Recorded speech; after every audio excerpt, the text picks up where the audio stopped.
but it is Monday, and I think that's a good segue because some of these teams are going to be mentally prepared for the beach, and that's going to be a big thing, for the beach, for vacation. That's going to be a big thing with handicapping. But I'm going to start with the two teams that are not, because these are two playoff teams. That's the Phillies and the Brewers. Pretty much no questions there. Both will be playing in October this year, Brian Leonard, and they're playing each other today.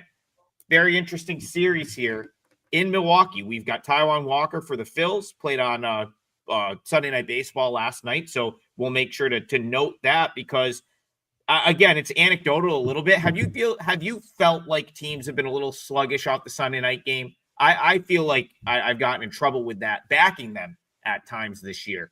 So Phillies Brewers, what do you think? Yeah, as you pointed about the Sunday night thing. Yeah, it's for years I could back on that. In fact, Marco's very big on that kind of thing. But it doesn't seem to be working out as well this year off the top of my head. I don't know. I don't chart it, so I don't know. But anyway, we've got Walker against Mizorowski here. Philadelphia at Milwaukee. Milwaukee's about roughly a 150 favorite, total of 9. When I look at Taijuan Walker, he had a really good season until the last time out, if I remember, because I believe I had him, and he got hit pretty hard. But his ERA 3.63, expect is up to 4.19, 1.33 WHIP, which is high, but it's not too much higher than his career at 1.28. He survives on a 79th percentile barrel rate, ground ball rate 70th percentile, but he doesn't have the big strikeout rate any longer. He's in the 13th percentile there, 6% whiff rate.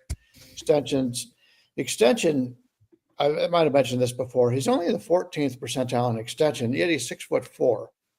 So if they were to totally rework him in the offseason and get that extension up there, because he should be closer to the plate when he lets go of that ball, I think he could have some success. He's in his later years. He's 33, so maybe that's something they could work on here. But he's opposing Jacob Mizorowski, who took the world by fire, was an all-star after, 5 games or something like that. And now if you take a look at him, you wonder why. It's 4.33 ERA, but his expected ERA is 2.76.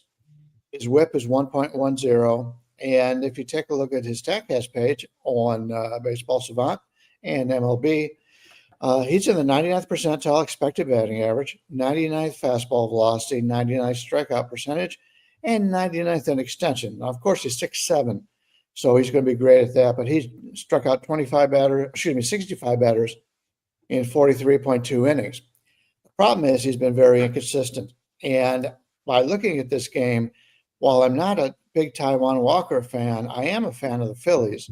And to catch the Phillies in this price range, we can get them in the plus 135 price range. I would prefer them. And Mizorowski, he could come up and he could shut him down. He could be great like he was earlier in the season. But he's obviously taken a step back. And if you ignore the early part and just go about what he's done for the last few weeks, he hasn't been that impressive. So I think there's value here on Philadelphia with Walker, and something that I'm taking a look at for today's card. I'm going to give all the games are in the day today for the most part. So as soon as the show's over, I'll make sure what's going on there, check out some lineups. But I prefer Philadelphia in this matchup. Yeah, guys, go to our pages at WagerTalk.com. I already have something out. MLB last 30 days plus $6,000 on $100 bets, going pretty well. I'm sure Brian and Adam are going to have something up as well. WagerTalk.com. Go check out what we got. Regarding this matchup, I got these two teams pretty evenly matched. I've never been a big Taijuan Walker fan, but he's having a pretty good season. However, if you look how he's pitched against these batters in his career, he's been pretty smashed. 40 at-bats against, 375 batting average against, and a 1,069 OPS against, and that's 40 at-bats against, so it's a pretty decent sample size. Now, one stat to contradict that would be the fact that Taijuan Walker pitches better on the road than he does at home, and today he's on the road. So will Milwaukee smash him or not? I'm not exactly sure. I'm not confident to make a bet on it, but if I did, I would take maybe the Milwaukee team total over because I don't really want to take either one of these teams on the side. And Philly's bullpen has been mediocre to sub-mediocre, or as I like to say, toiling in mediocrity. Mizorowski, another way that you could go here, Mizorowski, his last start was pretty good, had good control, good command, but the 4 starts before that, he walked 2 guys or more in each start. So maybe his walks over 1.5, if you can get that, might be a decent play as well. So those would be the only 2 ways I'd go here. I'm sort of all in on Jacob Mizorowski going forward.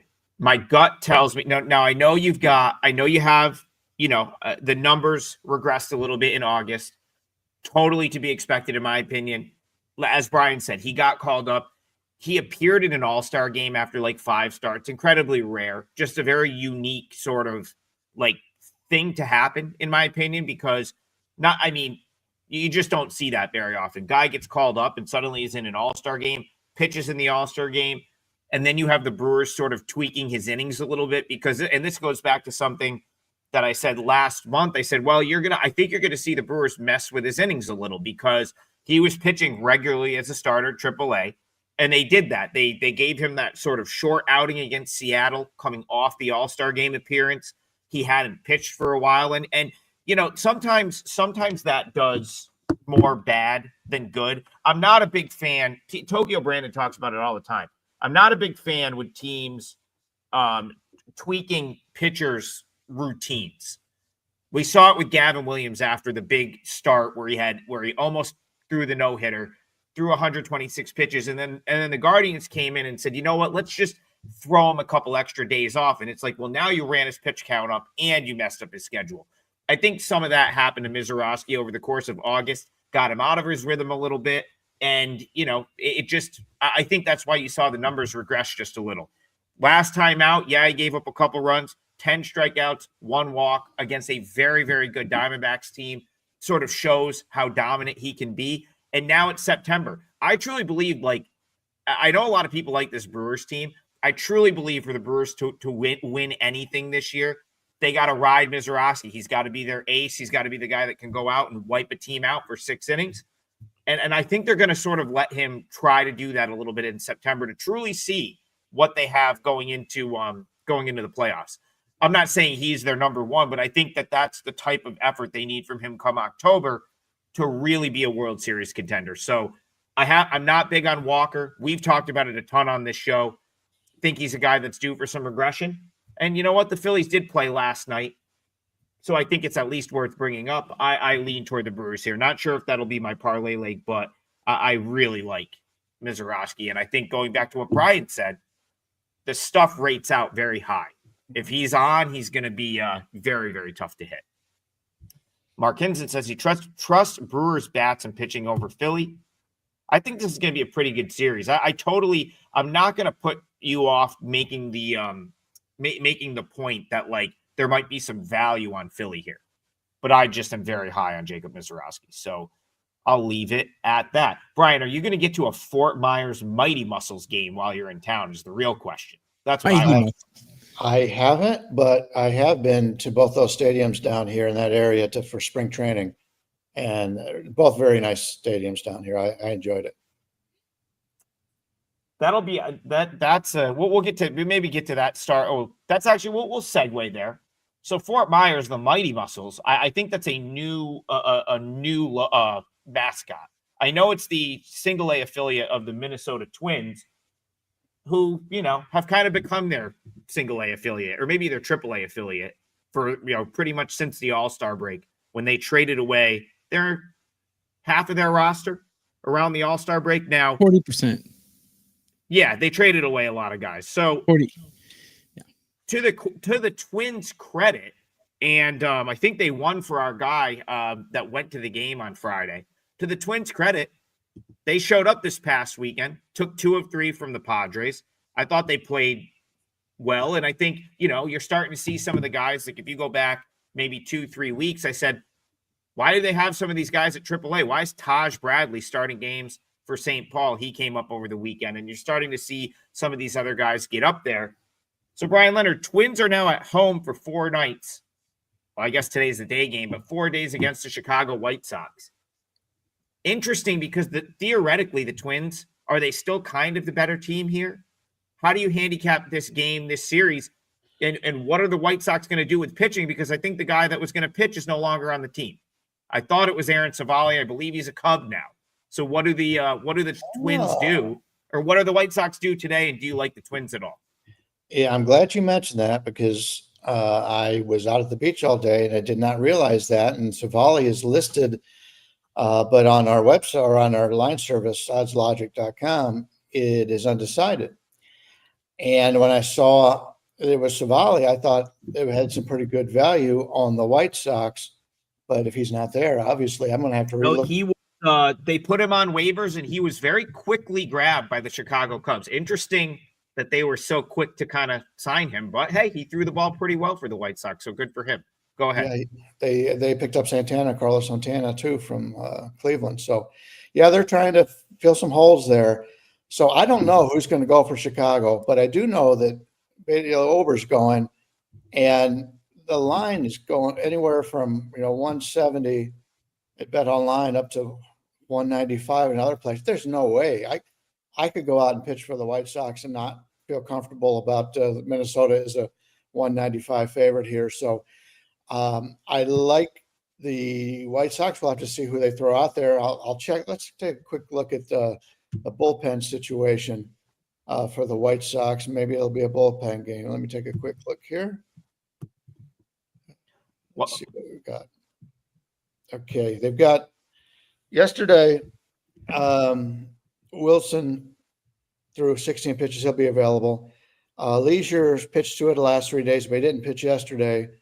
Vassal's pitched 2 of the 3 days, and he pitched yesterday. So it may be a situation where they just go small, 1 inning at a time for the guys. But at this point, without knowing, I can't talk a whole lot about this game. But I don't want any part of Minnesota that size of a favorite. Guys, if you go to my my Twitter X account, I went to a Buddhist temple today. You can see some pretty cool pics there. So regarding this game, Bailey Ober's not a guy I like to back, but neither are the Chicago White Sox. I got both of these bullpens ranked worse than 25th in current form. So that would immediately make me think, I want to take an over here. The problem is, if you look at how Bailey Ober has pitched against these guys that he's facing today, he's absolutely dominated them. A 186 average against and a 455 OPS, which is 300 points better than what I consider the Mendoza line for OPS. So definitely not taking a Chicago White Sox over today, despite Minnesota's bullpen struggles. But Chicago's bullpen is struggling quite badly as well. I don't know who's pitching for them, but usually when they wait till the last minute to put their pitcher out, it means he could be an opener, could be a young guy. But in most cases, it exposes their bullpen for a lot more innings than they're normally exposed. Minnesota's bats, mediocre at the moment in current form, not as bad as I thought they were. Ranked 14 out of 30, according to my numbers. So I would take a Minnesota team total here. I would love to see it. If it's 3.5, I certainly would put a lot of money on it. If it's 4.5, which is probably what it is, then a mild small bet on the over 4.5 for Minnesota, perhaps here. The team total is going to be higher than that.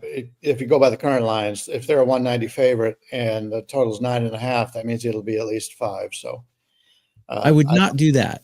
That will be too much. Yeah. Maybe a White Sox team total under here, because Ober, despite being a pretty poor pitcher, has great numbers against these guys. So something to consider. So you're considering under for Ober.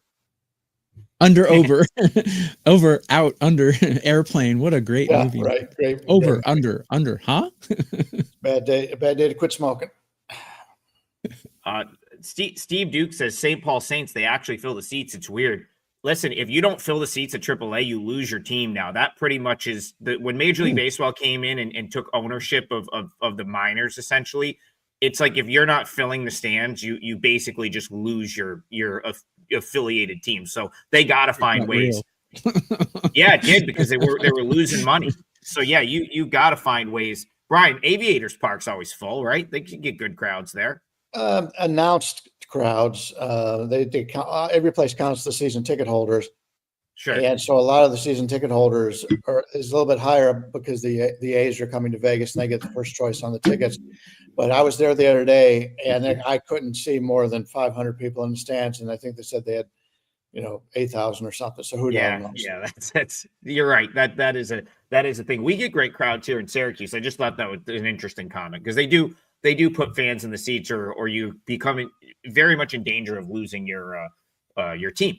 Okay, so I'm looking for a name today, now that we know. So this is kind of like an emergency type scenario for the White Sox. Obviously, they probably knew that what they were going to do with Savali, but this was so current that he was actually listed as the starter. So as you guys pointed out, it could be a bullpen game. I'm also with Brian. I would love to go against the Twins here. I think this is an insane line for the Twins and Bailey over to lay. So I'm going to throw a name out that I would love to see. Now, this is a day game, so it's like I almost feel like we should have heard about it already. But in the trade for Adrian Hauser, the White Sox got back a kid by the name of Duncan Davitt from the Rays organization. I do believe, so he made his last start on Wednesday, which means this would be the 5th day. So this would be, I think he's supposed to start tomorrow for Charlotte. This would be his turn in the rotation, like on normal rest. Reason I bring him up is since he showed up, he was having a very, very good season for Durham. He actually started the year at AA. He's been very strong in the minors since showing up in the White Sox organization. He's got a 1.08 whip or 1.06 whip and a 183 batting average against. He's been very, very good. And if the White Sox, being as it's September 1st, and it's much easier to expand rosters, and Brian, what does that mean? They just have extra roster spots. They don't have to send guys down. Yeah, they're able to bring up some guys, set them on the bench, get them used to major league dugouts, and hopefully learn something from the veterans. And some of these guys, I mean, Cincinnati brought up Stewart. Some of the other guys have really brought up some of their top prospects, so they should be able to get a good look at these players. Yeah, so because it's not going to cost them a roster spot to add someone, I wouldn't be surprised if the White Sox were in the process of trying to get Duncan Davitt to Minnesota to make his major league debut today. And if that's the case, I would 100% roll the dice with the White Sox here, because he's been really good at AAA. They would probably be unprepared for him. You'd still have some of the White Sox good bullpen arms, and you'd get to fade Bailey Ober at this huge number. I mean, the Twins are not a team you should be laying that number with anyway, and this would actually give you some reason, I think, to go against them. So keep an eye out for that name. I will be looking throughout the show to see if the White Sox announce something. I still haven't even seen it on White Sox Twitter. So also, if you're tuned in at all and you see that, if you see it on Twitter at any point during the show, let us know. Because if Duncan Davitt's the starter, I'm probably betting the White Sox today. All right, Brian Leonard, JG wants to know any fruitful observations on Red Sox Guardians. Your Guardians continue to just hang around. I thought they were going to pull off the sweep yesterday and really hang around. Every time I think this team is cooked, they take 2 of 3 from a team I don't think they should take 2 of 3 from. And the Red Sox didn't have their banner weekend against the Pirates. So Red Sox Guardians, any shot for the Guardians, or is this just more false hope from this team, Brian? Well, I felt the same way, that I was surprised that Cleveland was playing so well. So I went against him and took Seattle yesterday. It worked out well. Nice. My baseball weekend was really strong. Unfortunately, in football, after a big opening week 0, I struggled in football last week. But luckily, I only had a lot of 1% plays. So only one bad play, and that was Alabama. And that was just a horrendous pick. But we got Messick going against Bayo, Messick being a lefty. And before we get to this, was that player for the White Sox, is he a lefty or a righty that you were recommending? Now I have to double check, even though I've watched. Just let me know. He's a right-handed pitcher. Okay. He's right-handers for myself. I'm not as high on him as I am lefties coming up to the majors, but Messick is the lefty here. He's been very good so far. obviously overperforming his metrics, but Bayo's been just as good. Surprised me this year. It lines about 145 for Boston, 8.5 on the total. Parker Messick, if you take a look at what he's done so far, he's thrown 13.2 innings, 0.66 ERA, expected ERA 2.85. Not a guy who's going to blow you away with his fastball velocity. It's only in the 27th percentile. He does throw 5 pitches, even though the sinker is only 8% of the time. I do like that. But his four-seamer, he's thrown 45% of the time, and it's not the best pitch out there. So eventually, I'm a little bit worried about him. But Brian Bayo's been really good. It comes in with a 2.99 ERA now. Who would have thought that? 4.25 expected, though. That's more in line. 1.21 whip. His whiff rate is only in the 14th percentile, strikeout rate in the 22nd percentile. So we got 2 very similar guys in that regard. He doesn't give up fly balls, 82nd percentile ground ball rate, and he does throw 6 pitches, although there's only 5 that he throws 13% of the time or more. We're looking at, as I mentioned, 145, 8.5. Somewhat like the under here. It's tough going under Boston because they're such a good ballpark when it comes to hitting, but they don't give up a lot of home runs, but it's a lot of doubles off of that wall. Slight link to the under here. Don't know if I'll get there, but yeah, Cleveland, we'll see how they go. They're a team that's used to going to the playoffs. They're not going to the playoffs this year, so we'll see how they and management approaches the end of the season here. Guys, do us a favor. Go to the replay and leave a comment because we read them all. Whether you like us or hate us, think we suck, think we're great, let us know. And if you have any questions for us, we'll be happy to share our knowledge with you. Maybe you can teach us something as well. Leave a comment and a like on the replay. Brian, are you a Roper's guy or do you like Mr. Furley better? Mr. Furley. That wasn't a question I was expecting today. I watched a documentary on Three's Company today. Yeah, I like Mr. Furley a little better too. Anyways, regarding Adam, this is before your time, so you don't know what Three's Company is probably. Do you know? I mean, it's okay. I mean, I used to watch it on like Nick at Night, so this was okay. Cool. Not what was going on, but it's why can't I think of the actor's name? Who's the guy? John Ritter. John Ritter, yeah. Yeah, John Ritter. That's right. Don Knotts? Yes. Yep. John Ritter. I was on the tip of my tongue. Great show. But anyway, back then when we were growing up, that was like very risque. But these days, you see a lot worse than that on TV now. But anyways, I digress. So to this game, these two teams, I have actually the closest matchup of the day between these two teams, which is kind of surprising because you think Cleveland is pretty much given up on the season and are fading away. Actually, neither team's hitting very well. I have both teams hitting worse 22 or worse out of 30 in current form, and I have both bullpens performing really well. Now, this is the Cleveland bullpen we expected at the beginning of the season, but they weren't pitching this well. But now Cleveland's bullpen has turned it up. Boston's bullpen is actually better. I have Boston ranked 7 and Cleveland ranked 11 in current form. So poor hitting plus really good bullpens usually would make me lean to an under. And a couple things shy me away from an under here. Number one, like Brian mentioned, the ballpark is not conducive to unders.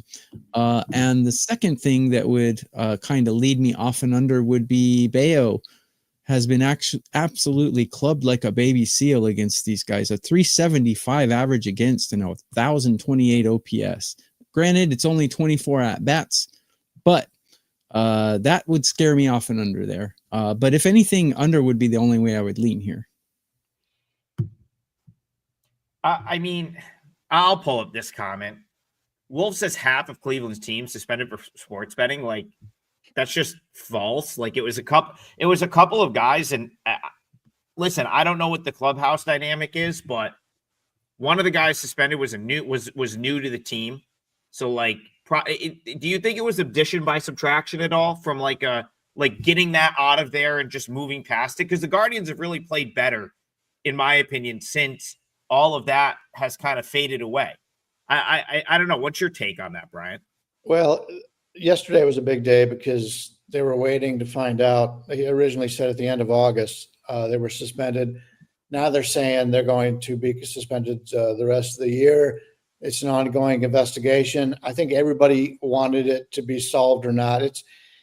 I'm not worried about Ortiz.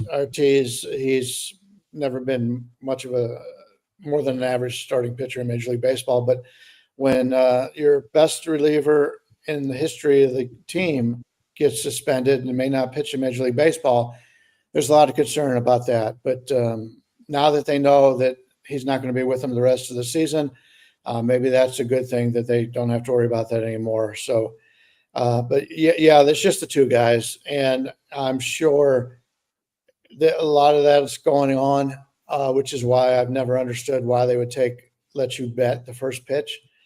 Just too much manipulation could be that's the government and the sports books problem. They should never have been allowed that. But no, they're a team. The rest of the guys are back, and they cut Santana the other day, which was a fan favorite, but it was something that had to be done. He wasn't going to be on the team next year, and so they get a better look at the young players. So that's what I'm excited about being a Cleveland fan. Yeah, and listen, there's no question that Emmanuel Clase would be helping the team, but he wasn't a guy that I necessarily wanted in the big leverage spots this year. He was not having the best season, in my opinion. I don't think the team is significantly worse off without him. And, he's just not the guy he was the previous couple of years. You even talking about that coming into the season, the usage last year, and you could sort of see it coming toward the end of the year. He didn't look great this year. So I don't really put much stock into that at all. If anything, I think the Guardians, in spite of not being able to hit, have really played some of their best ball over the last month. So I'll bring it back to this handicap into this game. I think they're a little undervalued at present right now. When you continue to get them, I know it didn't work out yesterday. I'm glad you had the Mariners in that game. Or I'm sorry, 2 days ago. 2 days ago when I did the video for the Guardians, I gave out Guardians as my free pick. They were plus 145 at home in that game on Saturday. Today, Bayo versus Messick, who's been pretty good, and the Red Sox have never seen. Catch him plus 126, plus 130. I kind of think the Guardians have some value right now. Not sure if I'll play it, but I don't know that I'd want to lay that price with the Red Sox here. I didn't see enough from the Red Sox this weekend to make me sort of confident laying $1.45 with them in what looks to be a somewhat of an even matchup. So I'll throw Guardians out there as a value play, but it's very likely a pass for me. And guys, while I was what you guys were talking about this game, the White Sox, it could be Mike Clevenger too, which would make me less inclined. Right. Yeah, they brought him up. Yeah. Less inclined to back the White Sox. But if they did something where they were hey, because it is. Remember, the White Sox are operating as a developmental team right now. I've been talking about this for months. If they were hey, you know what? Let's just do it. Let's give Davitt the start here because tomorrow is his start at AAA. Then I'd be in. Clevenger, I'm probably out. So just to circle back to that game where we didn't know who the starter was. Okay, let's move on. This is an interesting one. This one is the first one off the board. Lingowick says, let's talk Nationals Marlins. Brian Leonard, this is another one where the Marlins are going to have to scramble for a starter because Ryan Gusto hit the IL yesterday. So this would have been Ryan Gusto's spot in the rotation. He hit the IL. And no one has really much of a clue who's going to pitch today for the Marlins. I have done my sort of research here. I think they could potentially call up Morgan McSweeney. But what I think is going to happen here for the Marlins is it's really going to be a collection of whatever bullpen arms can maybe throw an inning or two in this game. And on the flip side, it looks like it's going to be Andrew Alvarez for the Nats. He will be making, so this I believe will be his MLB debut. And this is a lefty. So you like those lefties that no one knows about. Andrew Alvarez, I've got to see a couple times up here at Rochester. He has sort of turned a corner over the last month and a half, throwing as good as it, because he's been here for a couple of years now. Throwing the ball as good as he's been at any point in AAA, probably why he's getting his shot here. This one goes soon, 1 p.m. Eastern. Any in for you in Marlins Nats today? Yeah, Andrew Alvarez, 26 years old, making his major league debut. That's a little low. They usually have these guys up a little bit before 26. In AAA this year, he comes in with a 4.10 ERA, 1.35 WHIP, and that's the Eastern League. That's not the one they have out in Vegas where the ball flies. So that's a little bit of a concern. As for Miami, yeah, they at this point they don't know who's coming up. But it's got to be better than the last. I would approach it, Brian. I would just approach it as bullpen game, because even if it is McSweeney, he's probably going to throw 3-4 innings. Yeah, Ryan Gusto was not a guy that I was high on, even when he made the trade, and since the trade, he's been horrendous. So anybody they've got there, if you follow Miami, we talked about it all season long. They made a lot of changes to the front office, the way they were doing things in the preseason, and the pitching staff has been much better this year. So they've got plenty of guys that they could choose from, give them 3 innings at least, and then go with the bullpen. Because of that, I prefer that side here. But some books at this point don't have lines up. But with Alvarez right now, in the majority, you're looking at about a 125 favorite, total of 9. I do like the lefties when they come up, but he's not one of the ones I would run out to bet. And with Miami undecided on the pitcher, I'll probably pass. We'll see what happens as the day goes on, but nothing jumps out at me at this game.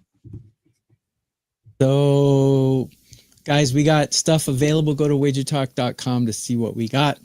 And we always put free plays up as well. So go check those out when you have a chance. It's worth the 10 seconds to see how 3 of the best cappers are putting free plays out.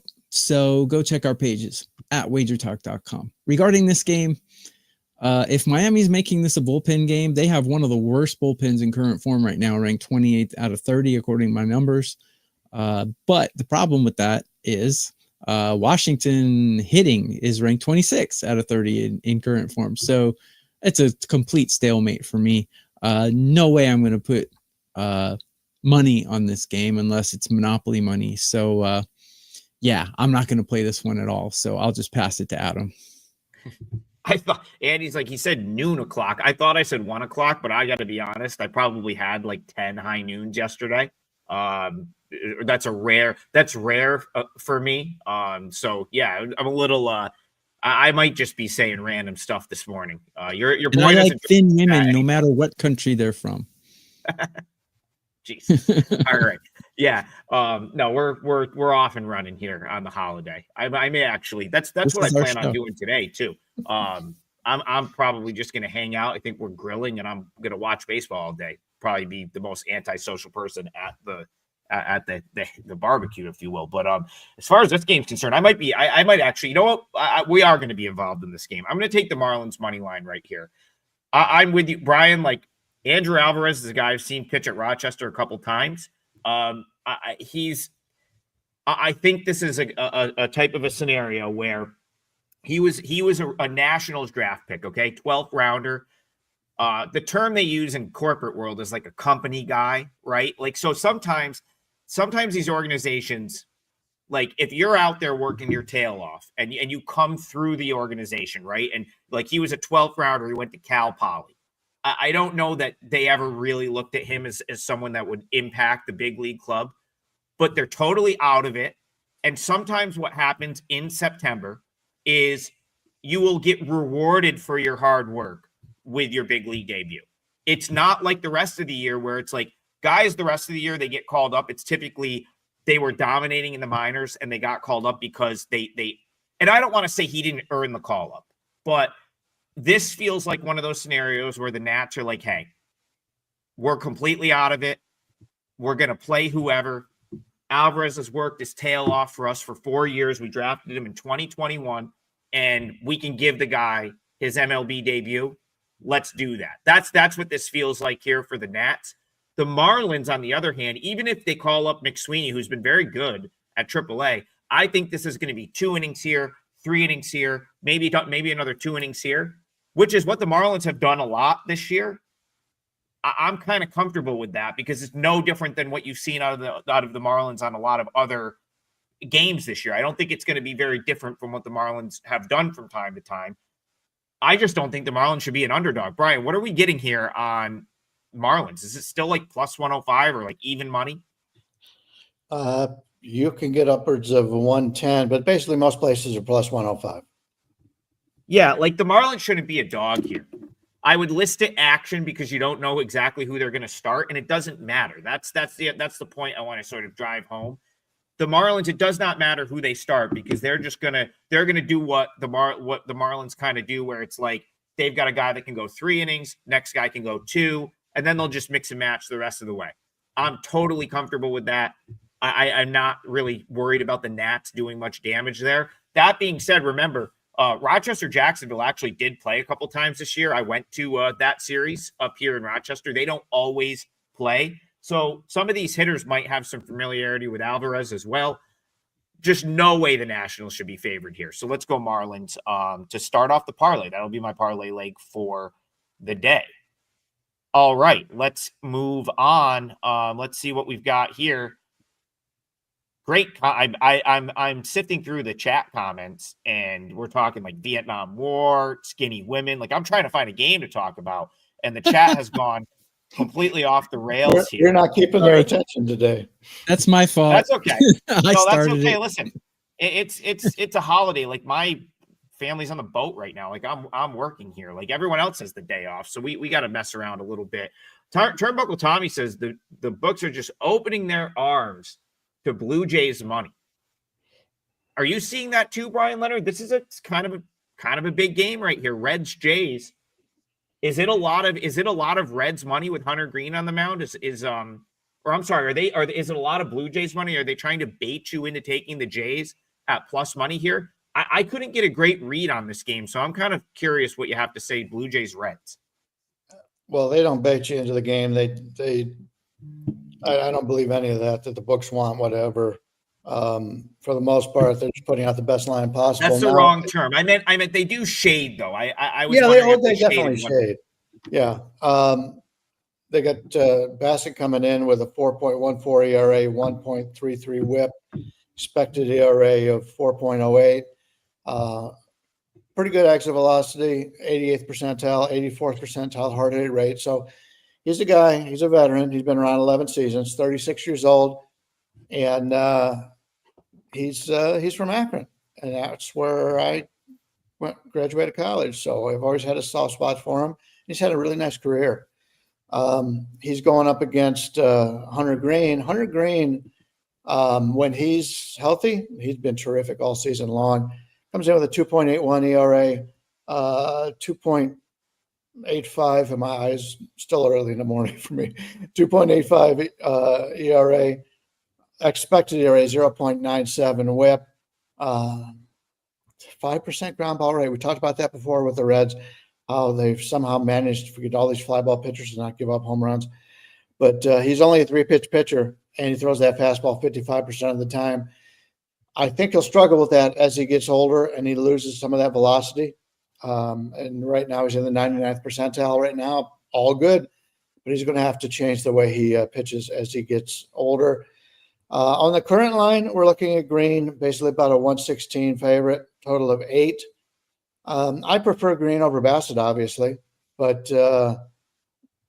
Toronto's been playing a lot better, and they're still in the race to win that division. Cincinnati at this point is basically out of the playoffs. So we don't know how long Green's going to go. They may decide at this point to just give him the 5 and fly the rest of the way out. I don't know if he'll like it, but if you've had the injuries that he's had, eventually you're going to say, you know what, should we shut this guy down? That could be something that comes later in the season. But as of right now, I think the line's about right. I can't get a fix on either side here. But as for begging for money, I don't know. I don't think so. So the way I have this, first off, I look at this number. I'm like, why in the world are the Blue Jays underdogs here? And then I look at the starting pitching. Okay, I think Hunter Green gets a little too much credit from the books. Yes, he's a flamethrower, strikeout guy. But Bassett has great numbers against these Reds batters in his history, and Green does not have good numbers against the Blue Jays. Now, when I break the teams down, I see the Blue Jays batting 9th in current form, and I see the Reds batting 27th in current form, and both bullpens are worse than 20 in current form. So that tells me I kind of agree with Turnbuckle Tommy here. I think the Jays should be favored here. And matter of fact, I'm going to make the Blue Jays my leg of the parlay at plus 105. I think the Blue Jays are just overall better team. They have 10 more wins than Cincinnati. The only red flag here is the fact that they're on the road. So, yeah, I like the Blue Jays here. The bullpen, though, is just so hard to trust. But the plus money is just so delicious here. I mean, they're the better team overall. So I'll take the Blue Jays. Delish. I think it's worth pointing out that both teams have used quite a bit of bullpen over the past couple days. So it's they're like wiped. Yeah. That's what I mean. You've had the Reds who won yesterday 7-4 and needed a couple of their leverage arms, but have been playing close games for, that entire series was pretty much close. A lot of bullpen usage there. The Blue Jays got me on Saturday. Unfortunately, I got a phenomenal outing out of Kevin Gossman, and then that bullpen that you just spoke of came up to bite me. Jeff Hoffman comes in and just is serving them up left and right. So I think the way I look at this one, you're probably going to get to the bullpens anyway, and it's going to decide it. I don't care for either. So it's like, I guess why not take the plus money at that point? That's just how I'm looking at it. TB's more confident in a side here than I am. So we roll with the Jays. Brian, what's the price on the Jays here?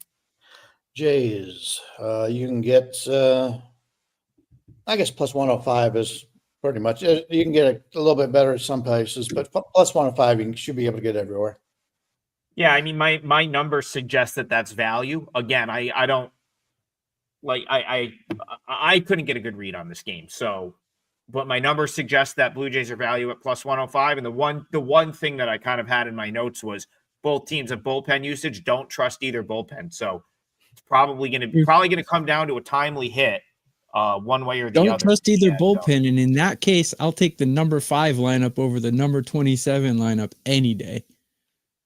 Yeah, and there's this we kind of to Aaron Pauling says you got to figure the Reds have more motivation sitting 4 games back from a wild card spot. I feel like the Blue Jays have to get it in gear. They're going to lose that division. I mean, Brian's kind of already buried the Reds, which I don't totally disagree with. I'm not saying the Reds aren't motivated to win some games, but they're looking at 3 teams ahead of them that are much better than they are. I think we've kind of come to that conclusion. It's going to be tough for the Reds to sort of get back into it. The Blue Jays got to wake up a little bit because the Yankees and Red Sox are both very capable of getting hot and rattling off 6 or 7 wins. And all of a sudden, what do the Blue Jays come into play today? Maybe a 4-game lead in that division on 2 of them. I'll before we go to the next game, Brian, do you think someone's catching the Blue Jays or no? Do you think the Blue Jays hold off that division? Or TB? I'm curious to see what you guys think. Do the Red Sox? I trust Boston over the Yankees, but they're 3 and 3.5 games out. I still think Toronto wins the division, but they're all very good teams.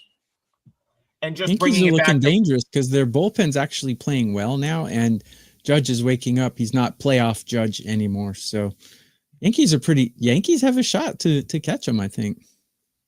Right, and to tie into your handicap of the Blue Jays, I don't think you're going to see one team less motivated than another here. I feel like they both have a lot to play for right now. So every player in MLB has a lot to play for next year's contract. So the players, when they're trying to hit a ball, they're not thinking, "Oh, I better hit this or we won't make the playoffs." They're thinking, "I need to hit this ball." Yeah. So. No, but I'm just saying, both of these teams, there's still a lot on the line. For the Jays, you don't want to let that division slip away. And for the Reds, you're still very much in it if you can get hot. So I just wanted to go. Motivation. I would say so as well. That's the problem this time of the year because you're bringing up the young guys, and some of these teams that are out of the playoffs will be testing out the young players and the fans like that. But when you're on the border like that, where you're just hanging on a little bit, like the Kansas Cities and the Cincinnati's, yeah, you're not able to give it much of a look. Although I did say that Cincinnati's bringing up one of their best prospects. Oh, he should have been up already. That's Yeah. Sal Stewart. Learn the name if you haven't learned that name already. He should have been up 2 weeks ago. I mean, the guy is like, he's just been hitting tanks in the minors for I thought they should have got him into that lineup a couple weeks ago. I'm very excited to see him play at the big league level. He's been awesome since getting to AAA. 2 drinks in, very fit. That's very fitting for today. That's going to be me about 2 p.m. probably. 2 drinks in. Wants to know if we can talk Mets Tigers. This will probably be the game on at my father-in-law's house, a big Mets fan. And I got to get Sean. I saw Sean pop up in the chat. I feel like the Tigers put it to bed this weekend. I made a comment on Friday that said, if they F around this weekend, the Royals could be back in the mix. The Royals are not back in the mix. Scooble sort of slammed the door on the division, in my opinion, last night. So, Brian, maybe the Tigers are one of these teams. They can kind of tweak some things, try some things out. I guess like they may go through the motions a little bit in September. They now have a 9.5 game lead in the division. The Mets don't have that luxury, though. They're still fighting. They could, theoretically, they could still catch the Phillies, I suppose. But they're in a battle because a lot of those teams in the National League are very close in terms of where their wild card sort of seeding is. Mm-hmm. So what do you see in this one? Tigers, Mets with a ton to play for. Tigers still a very good team, though. Any angle for you here? Yeah, Manea's going for the Mets. He's the lefty. Still can't get through the 5th inning or so, but he broke out of a slump, and last time out, he seemed to straighten out a lot of things. So I would, if you're a Mets fan, I think he should be back to normal. Charlie Morton going for Detroit, and he was on the trash pile earlier this season, but he's pitched very well the last month or so. We're getting the Mets about a 116 favorite here, a total of 8.5 on the total. And if I'm taking a look at this game, you've got Manea coming in with a 5.01 ERA, basically because of 3 or 4 really bad starts, 3.76 expected. So some bad luck in his regard. 1.14 whip, extension 92nd percentile, walk rate 96, strikeout rate 89th. That's usually a very good package. And if you take a look at his strikeout minus walk ratio, we're looking at 25.3, which is outstanding. So even though he's gone through some struggles, he has pitched pretty well this year. Charlie Morton, 5.25 ERA, 4.19 expected, 1.48 whip. High his average is 1.32. He's in his 18th season. And he, like I said, he looked like he was on his way out the last couple of years, but he's put it together in the last month or so, and he's even got his whiff percentage up to 74%. It's a game myself where I do like Morton a little bit better than a lot of people at this point, and I do like the Tigers bullpen, but the Mets have one of the best bullpens in baseball, and Manea is probably only go 4 or 5 innings, so the line to me looks about where it should be. I could see taking Detroit, and if the Mets are laying like 115 or so, that's not bad if you like them. So yeah, that tells me that I don't have anything on this game. Everyone, I have an MLB playout today. I have a KBO playout already for the evening, the late night, and I have a free play up as well. I'm sure my colleagues here already do or will later in the day. So please go to WagerTalk.com and see what we have to offer. Regarding this game, I have the 2 starters pretty equal as far as rating is concerned, but Manea has absolutely shut these batters down in his career. Granted, it's only a 34 at-bat sample size, but 206 average against and a 626 OPS, pretty good numbers. And I got the Mets ranked number 1 in batting right now, where I got the Tigers ranked 20.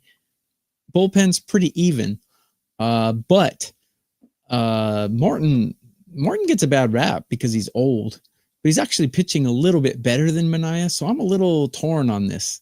I don't think he's as bad as the books think, and I've never liked Manea, so I'm kind of stuck on this one. The Mets are just cranking right now, though, and Juan Soto is getting heated up. This lineup is pretty dangerous when they're cranking on all cylinders. So I definitely would not bet against the Mets. Whether I back them or not, I haven't got there yet. But if I'm going to go anyway, that would be how I would go. I think if I was going to go anyway here, it would be the Mets as well. But I want to point something out. I know the Tigers are going to be playing quote unquote meaningless ball for the next month. I think the Tigers are going to kind of be a good bet in September because I think this is like an open tryout for the playoffs. That I don't think the Tigers have any clue who their playoff roster is yet. And so Sean says it's Kevin McGonigal time. I wish. I do think you'll see him at Toledo this week. If you don't know who Kevin McGonigal is, he's probably the best hitter in minor league baseball right now. He's only at Double-A. He's been at Double-A for like a month or two at this point. I actually went out to Erie to see him play. That was why I went to that Erie Seawolves game, was to see him and Max Clark play. He is insane. And I think so. I was looking at some Tigers roster moves. It looks like, and now you can only go to 28 in September. I forgot about that. You can't go to 40 anymore. It's only 28. So they've curbed like the calling up the whole team. So it looks like the Tigers are going to go with Chase Lee. So, well, no, you used to be able to expand to 40. It did. Was like you had it. Yeah. Now it's 28, but they're going to call up Chase Lee, Sawyer Gibson-Long, and Justin Henry Malloy. I think you're going to see a revolving door, and I think the Tigers are going to play everyone. And I almost think they're going to internally have a little competition for who's on the playoff team.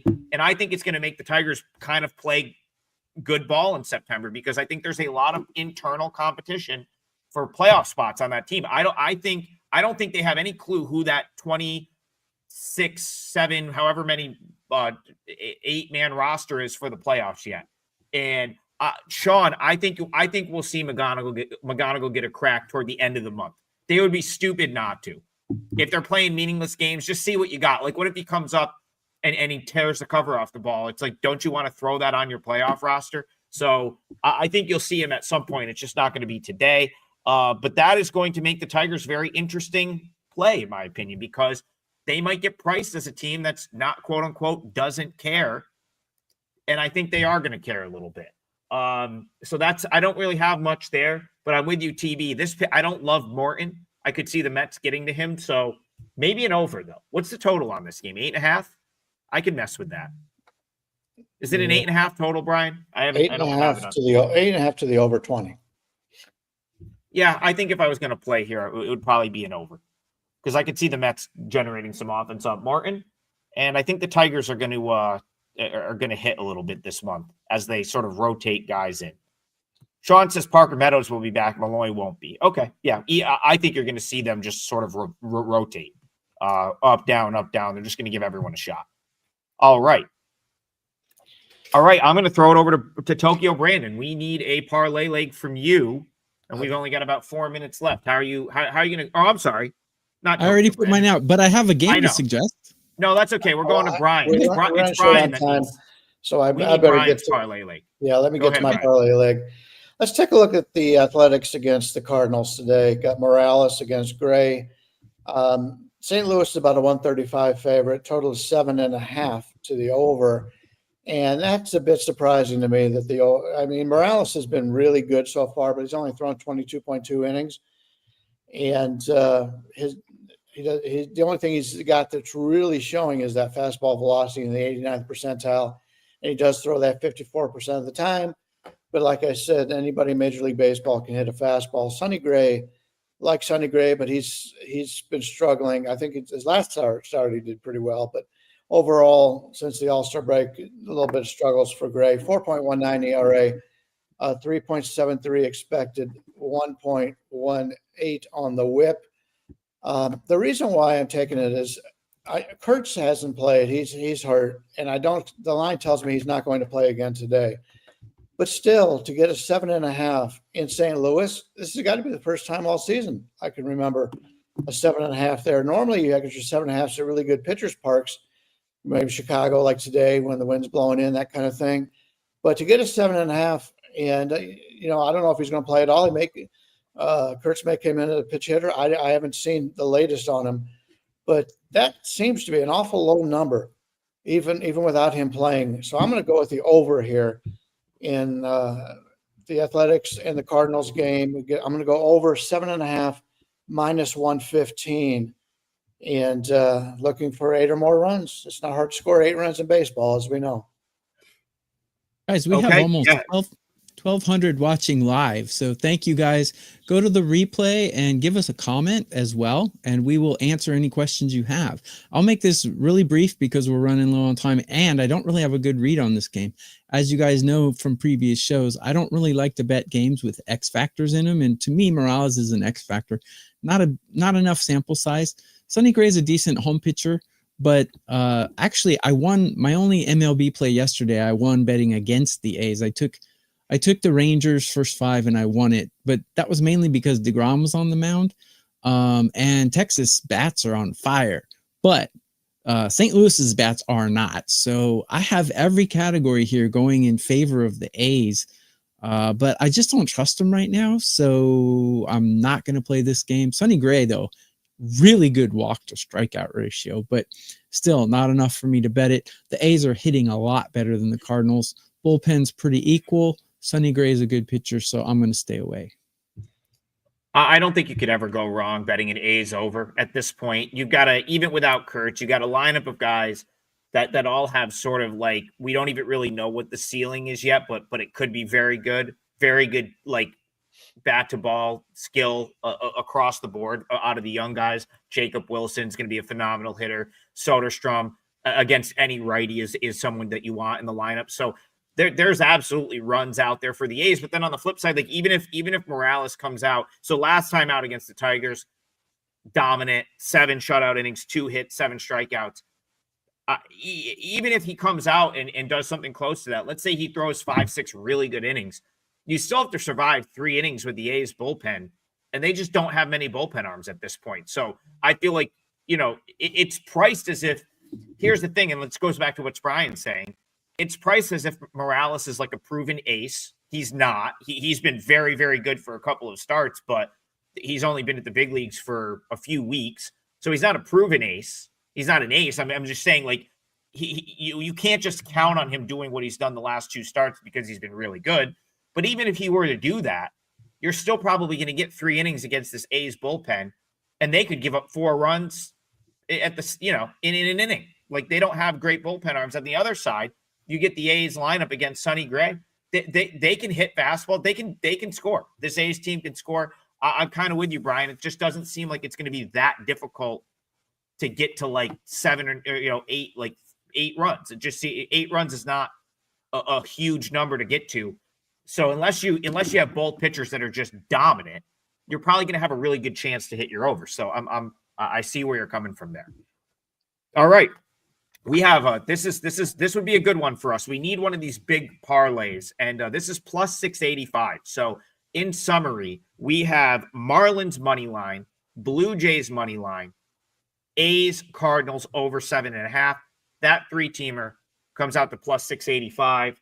I do have a 4% MLB play today. I just haven't put the brick up yet. I will do it after the show.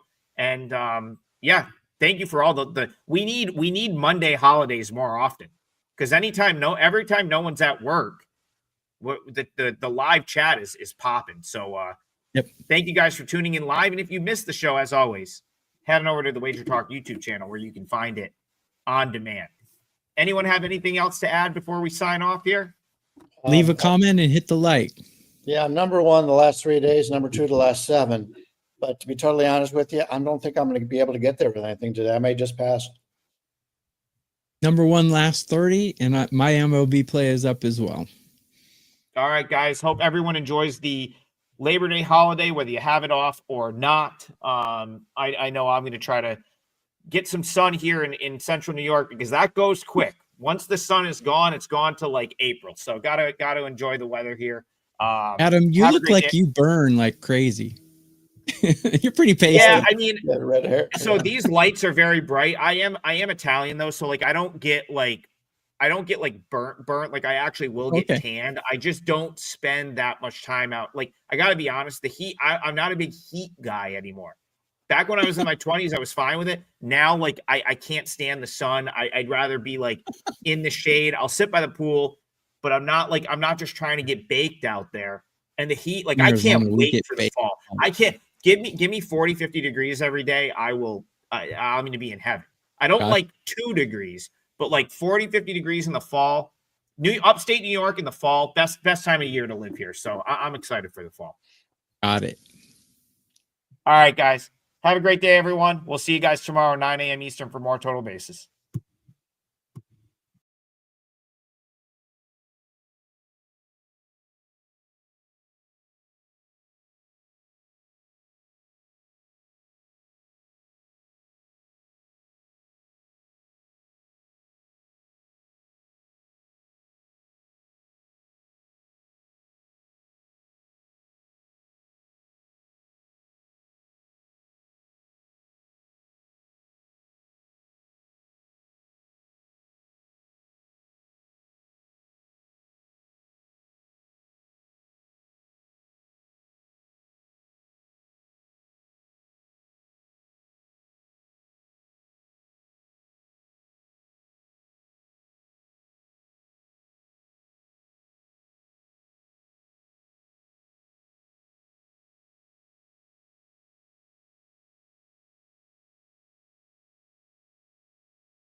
Welcome into Drew's Daily Diamond for Monday, September 1st, 2025. Welcome to the month of September. Welcome to college football.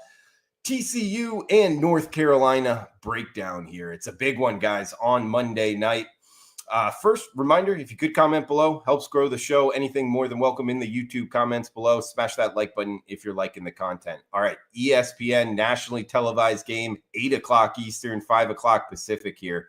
It is Texas Christian University heading to Chapel Hill, North Carolina to take on the North Carolina Tar Heels. We are seeing TCU -3 and a hook as the road favorite, 56 being the total. Big time head coach matchup here as Bill Belichick goes from the NFL to college football. We all can't wait for this. How is this going to turn out for the Tar Heels? He's up against Sonny Dykes. Interesting here as Sonny Dykes, the offensive mind for TCU. Bill Belichick, known for his defensive presence, if you will. But also, if you remember, Sonny Dykes was Deion Sanders' first kind of opponent there 2 years ago when TCU faced Colorado. They ended up losing that game. I was talking with Robbie Vino about it in terms of Sonny Dykes saying that, why me? Why am I facing these guys first time out? I thought that was funny. Also, TCU, another note here, 7 straight years of alternating winning seasons. Found that kind of head scratching for this program, but of course, off of a winning season or losing season the year before, they went to that national championship run. But even more importantly, guys, let's break it down on the field here for Monday. Bill Belichick, some question marks of how this is going to turn out in college football. I think it's going to turn out pretty well. He's a really smart guy. He had so much success in the NFL. And one of the reasons why is he just named his quarterback, Gio Lopez. I'll get into him in a second. But, I got to get into him a little bit to kind of explain where I'm going. He's a very, very athletic quarterback. He played at South Alabama, the Jaguars, last year in the Sun Belt. He had an 18-5 touchdown to interception ratio. He completed 66% of his passes. He runs a bunch too. He's a little lefty back there, slinging it around. And what I'm getting at is it's a huge change from Tom Brady, where Bill Belichick had all the success. Gio Lopez is a totally different profile, and it almost points me towards Bill Belichick, really being able to kind of change it up, what he's looking to do, at least on the offensive side of the ball. And I wouldn't be surprised if UNC is able to score some points here. I mean, this TCU defense did have their problems last year. Now, TCU offensively, they look to be pretty good. I mean, they got Sonny Dykes kind of dialing it up. They got their quarterback Hoover. He is returning. He had nearly 4,000 yards last year, 67% himself, a 27-11 touchdown to interception ratio. So he was bringing the heat too. I wouldn't be surprised if both teams score a bunch. I mean, seeing 56 as the total, my first look is towards the over. However, I'm doing this early on Friday morning, kind of look ahead. That's where the number is 3.5 and 56 if it does move before kickoff, which it likely will. A singled out, Monday night game. This is going to get a lot of tickets written on it, so the number is likely to move. But what I'm getting at is the Thursday results here in college football. We did have some rules changes. It's something I've kind of brought into my handicapping.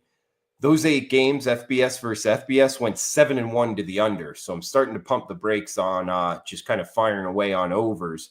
Instead, +3.5, North Carolina.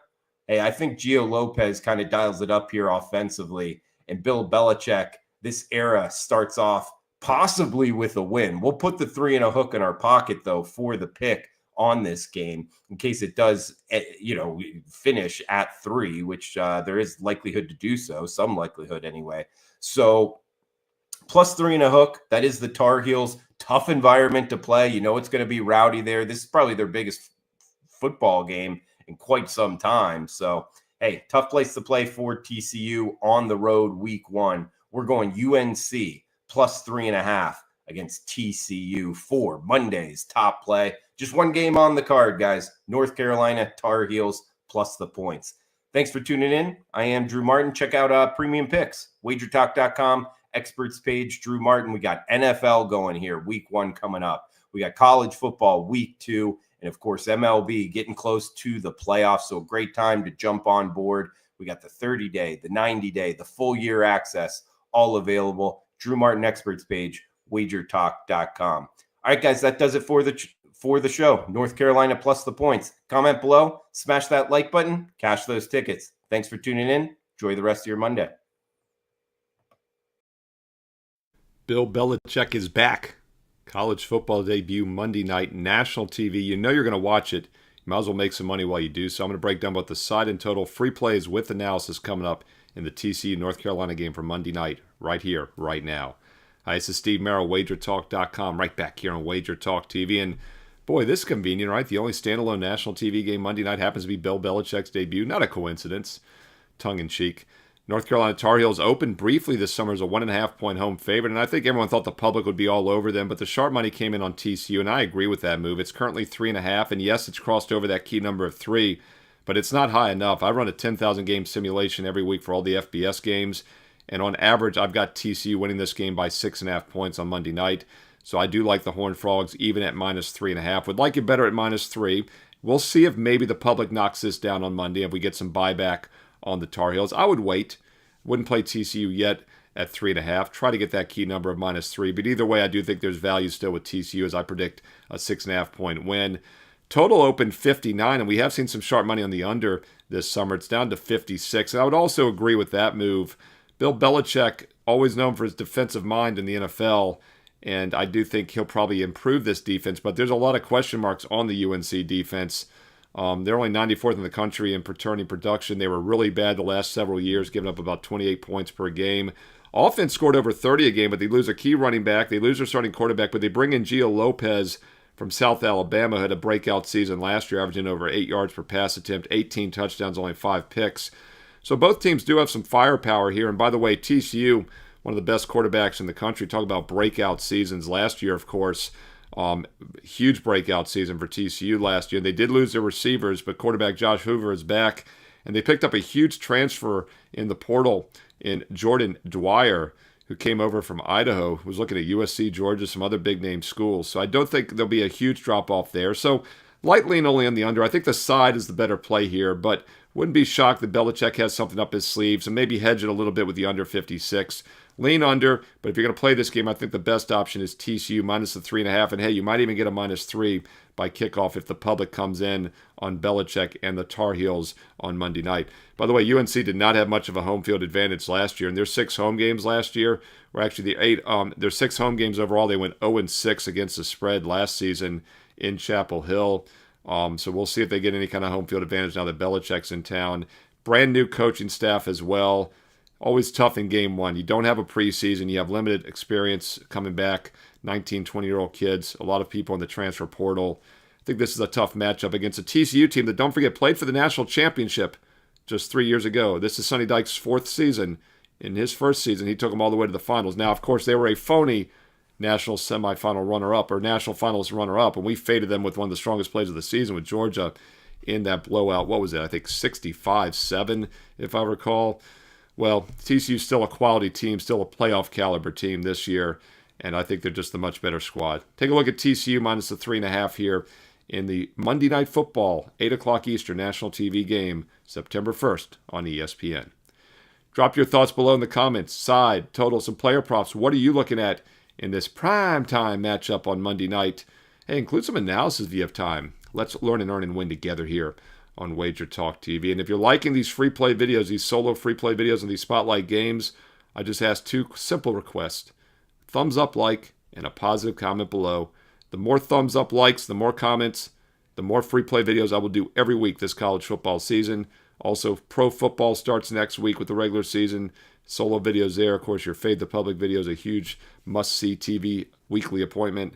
And also daily baseball videos so for the next couple months. And then basketball right around the corner. Baseball ends, basketball begins. It's nonstop free pick videos here on WagerTalk TV. And if you're liking it, make sure you subscribe to WagerTalk TV and also click that bell as well for an instant alert when a free play video is posted each and every day. Hey, speaking of baseball, don't sleep on baseball. We got a couple months to go still. Last year, I finished on a 57-28 winning run the final few months of baseball. So this is a great time to be making money in baseball when everyone is starting to focus on football. Started college football 10-3, 71% last year, as well in the month of September. Finished the NFL in over a 60% run last year to wind out the season. So this is a great time to get on board for both football and baseball. And as I mentioned, basketball just a couple months away. So hey, why not consider a one-year all-access pass? And if you do so, make sure you use promo code SM365 at checkout for an instant $811 discount off the normal rate. That gets it down to just $99 a month, $3 a day, about $1 a play. I average anywhere from 1 to 3 best bets per day in all sports. So with SM365 as your promo code, you're getting it down to about $1 a play for every college and pro football, basketball, and baseball best bet for the next 365 days and nights. Now, look, if you're not ready to make the long-term investment approach or take the investment approach, if you're still building your bankroll, if you're new to sports bet, if you're new to WagerTalk, check out a 1 week, a 1 month, even a 1 day pass. 1 day pass, $39, gets every best bet I have for all sports that day. 1 week, $99. Very affordable ways. They're entry-level packages. And look, it's the same plays. Everybody gets the same plays every day. Obviously, the longer-term packages is a more serious investment approach, and you get the cost per play down. That's the benefit. But if you want to try it out for a day, a week, even a month, don't delay. Go to my page today and check it out. Steve Merrill, WagerTalk.com. And hey, get there quicker with shortcut WT.buzz/SM. By the way, it's very simple. If I have a best bet, every client gets it. Been doing this since August of 1996. Over 29 years now. This is my 30th football season beginning as a full-time professional handicapper, and I've won consistently for these past 4 decades doing this on a daily basis. If I like a game, if I'm using it, I send it to every one of my clients. Doesn't matter if you're a 1 day, a 1 week, a 1 month, or a 1 year subscriber. Also, 2 to 3 best bets per day, 1 to 3, depending on how many games there are. As I mentioned, I'm very selective, which means that last cut for my best bet card is still a very strong opinion.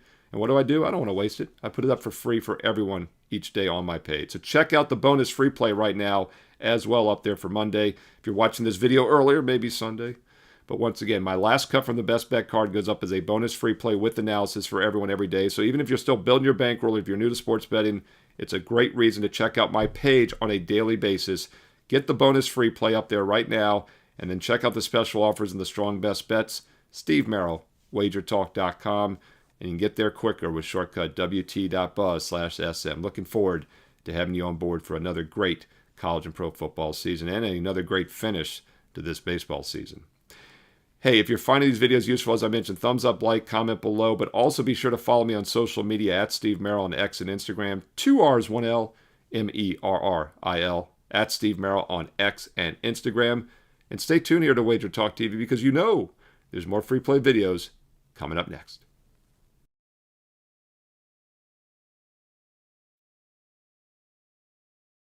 Welcome to the best betting show ever. I'm Lawrence Presman. This is our NFL edition. It's myself, Joe Ranieri, and Art DeCesar. There they are. Guys, our first show ever. It's our NFL preview show. This is not what our show is going to look like, which does begin Monday, September 1st. Before we get into our actual show, let's get straight into a bet. Art DeCesar from the Westgate joining us. Risk manager there. Art, you like the 49ers to win the division. They are plus 150. Interesting division. I think we're going to see a better Arizona team, a worse Seattle team, and a similar LA Rams team. Why do you like this bet? Hey, Prez, I've seen even as high as plus 188 around town. So if you shop around a little bit, you can get a nice number on the Niners. Listen, I think the Rams are going to be good, but Stafford worries me a little bit. I'm with you. I think Arizona's going to be a little bit better, and I think Seattle's going to be a little bit better as well. I think the division's pretty good, but the Niners should bounce back if they stay healthy. I like the quarterback. I like the coach, and the schedule sets up real nice for the 49ers.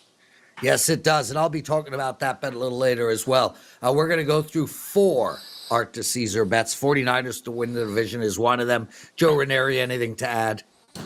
It's all about health with the 49ers because right now they don't have anybody healthy, and we haven't even made it to week 3 of the preseason, and we can't get anybody out there. So they should, based upon that last place schedule they've got, they should win a lot of games, but we all know who's got to stay healthy on that team for them to do it, Art. Yeah, no doubt about it. I agree, but it's a little anti-Stafford too. I understand he's practiced, but I'm a little worried about him. He's an old guy, and They have nothing behind him. We know that. Yep, 37 years old and really fragile last year. It will be interesting to see what the San Francisco 49ers and the Rams do in that division. As well as, hey, I'm hearing a lot of talk on Arizona over in win-loss. So I'm hearing a lot of talk that Arizona might be coming into this year a little better than last. Art and Caesar, let's turn our attention to the Green Bay Packers. Are they going to make the playoffs this year? I think they are, and I think it's a cheap price. Minus 125, minus 130. I've seen as high as 135 out there. I understand the division's tough, but every year I feel like the Packers have just been right in the mix there. They draft well. I think Love will take another step, and I just feel like I'm not asking them to win the division. I'm not even asking them to win any playoff games. Just make the playoffs, and I like the cheap price. Yeah, Art, minus 125 does seem pretty good, but that division is a bitch. And I think Minnesota will be the wild card. Joe, any thoughts on that Green Bay bet? Green Bay, the sky is the limit. I'm with Art here. I don't trust Minnesota at this point. I'm not a Caleb Love fan, except he does have some fantastic nail polish and he cries a lot. Outside of that, I don't see a whole lot happening in that division that doesn't involve Green Bay when it's all said and done. Guys, you're watching the Best Damn Sports Betting Show. This is a new show. Art DeCesar, Joe Ranieri, and myself will be doing this show Monday, Tuesday, Wednesday, Thursday, and Friday. Every week, all your starts on September 1st. That's Monday, September 1st. It'll be a 45-minute show, and it'll be chock full of betting information. Art, we're going to stay with you. You like the 49ers to win the division. You think the Packers will make the playoffs. You are not high on the Miami Dolphins, and neither am I. I'm not present, and I think let's just go to the division. We know who the Bills are. I think Buffalo, obviously, they leave them alone. But the Jets and New England have gotten a lot better. And to me, Miami's done nothing. And I'm not in on the coach. We know the quarterback's a hit away from retirement. That number's sitting at 7.5. I like that under. I even like alternates of 6.5 under where you can get some plus money. I never want to say go lay $2 or $2.20, but that on a no to make the playoffs seems like a good bet too. But under 7.5 is the move on the Dolphins. It would be really hard for me to see them to win 8 or more games. Yeah, I mean, a lot of disarray coming out of Miami. It doesn't even feel like there's a lot of love and harmony on the team either. And I agree with you, New England looks better. I don't necessarily agree that the Jets do, however. Joe, your thoughts on the Dolphins and maybe something else in that division? The Jets suck. Let's not make any mistake. But there's degrees of sucking, Prez, and you know this. So there's kind of a level here. I think they're going to suck less than they did last year, but it's still the Buffalo Bills division, and I don't see any other team in that division competing with them. So kudos if they get to 500. I think that's a positive step in the right direction. Yeah, and Art, I'm with Joe on that. I think the New York Jets suck as well. I don't see an improvement here, but either way, but with the Dolphins and the Jets, I think we're looking at 1-1. So I think, I like that bet. I said right at the beginning, I'm not high on the Dolphins either. This division is set for the Bills, and we're going to talk about this a little later. But at minus 330, I know Art, you don't like laying juice, but man, I think Josh Allen could get injured and they still win the division. Any quick thoughts there? Ooh. Wow, that's interesting. One thing, though, on the Jets. Their coaching was so bad last year. Yes. The Aaron Rodgers situation was such a disaster. It can only be positive this year with Aaron Glenn, and I don't love Justin Fields, but those are positive things where the two things they had previous were so negative. I'm not saying the Jets are winning 9 games, but I think they'll be improved just from that aspect. Fair enough. Mm-hmm. Titans. New quarterback, new team, really, new system. You like them over in wins. Correlated to that division, I assume. Tell us about the Titans and why you're high on them. Well, yeah, you have to start with the division's no good, right? The Colts seem like they could be good, but they can't figure out their quarterback. I'm never a believer in Lawrence and Jacksonville. And the Titans defense always showed me something. I believe in them. If Cam Ward gives them anything, I think at that 5.5 and now even some 6s out there, I can see them getting to that. And that also kind of goes with me thinking, if you could find Cam Ward out there at 4-1 to win Offensive Rookie of the Year, I don't hate that either. I know Genti's amazing. He's going to put up big numbers. But if a quarterback, especially a rookie, can go win 7 or 8 games, which is possible, he'll get Rookie of the Year. But I believe in the Titans because I don't believe in the rest of the division. Yeah, and if the Titans do end up having a good year, and if they can find a way to win that division, I agree with you. I think that's a good bet for MVP. Joe, any thoughts on the Tennessee Titans? All about Cam Ward and bringing him along. If I think he's going to have some success this year, I think they'll be better than they were a year ago. Not saying much, but that is also, that division's a little head-scratching as well. I think if Cam Ward comes along, I think Tennessee's on the right path. Joe Ranieri, Art DeCesar, you're watching the best damn sports betting show. And yes, that is the name of our new show. Hit the like button, guys. Comment. I read all the comments. I will respond to a bunch of them. So that's Art DeCesar for you. The 49ers to win the division, the Packers to make the playoffs, the Dolphins under win total, and Tennessee over win total. Now let's get to Joe Ranieri's bets. Well, mine are going to be pretty simple because mine are all going to be about fading teams here. And the first team that I am going to fade is, what they say, if you've got 4 quarterbacks, you don't have any. And the Browns are an absolute hot mess. Yeah. If you're rolling out Joe Flacco and his AARP card out there to start the season, and you still can't figure out what Kenny Pickett brings to the table because he hasn't been healthy, and you got 2 rookies that you have to decide who is going to be the future of that organization and which one are you going to keep on the roster. I think Stefanski's in trouble. I think the organization's in trouble. I count maybe 3 wins on this schedule this year if they are lucky, but I don't think things are going to go very well for the Cleveland Browns. They are an absolute fade in a lot of ways for me this year, Prez. Yeah, and it makes sense, Joe, but here's my concern, and I'll throw this to you. It's too intuitive a bet. It's too, just square, if you will. It makes too much sense. They still have a prideful defense. There are still weapons. No man has better 5 o'clock shadow than their coach. So there are factors that help Cleveland. It makes too much sense to me. I'm going to stay away from that bet. What do you think, Art? I think Joe hit it right off the top. Their most perplexing thing is what they're doing with the quarterback position. Yeah. And if you don't have a quarterback in the NFL, you can't win. They signed Kenny Pickett, and then they draft 2 quarterbacks. I mean, and you got Flacco. It's a weird situation. And they still have Deshaun Watson they got to pay. Yeah. They're still paying him. Yeah. Well, luckily, exactly. he's We didn't out even for think the about year. him. Yeah, that's true. You're right, Prez. Yeah, he got hurt. But I don't know. They just seem like a mess. And even if you don't love Pittsburgh and you don't love Cincinnati because they have warts, they're the worst team in that division. They just are. So, I think even if it's square, it doesn't matter. It's a bet that will win because the Browns aren't going to win games. And I respect that. I'm going to stay off of it, but you certainly can't take the over on Cleveland. That's for sure.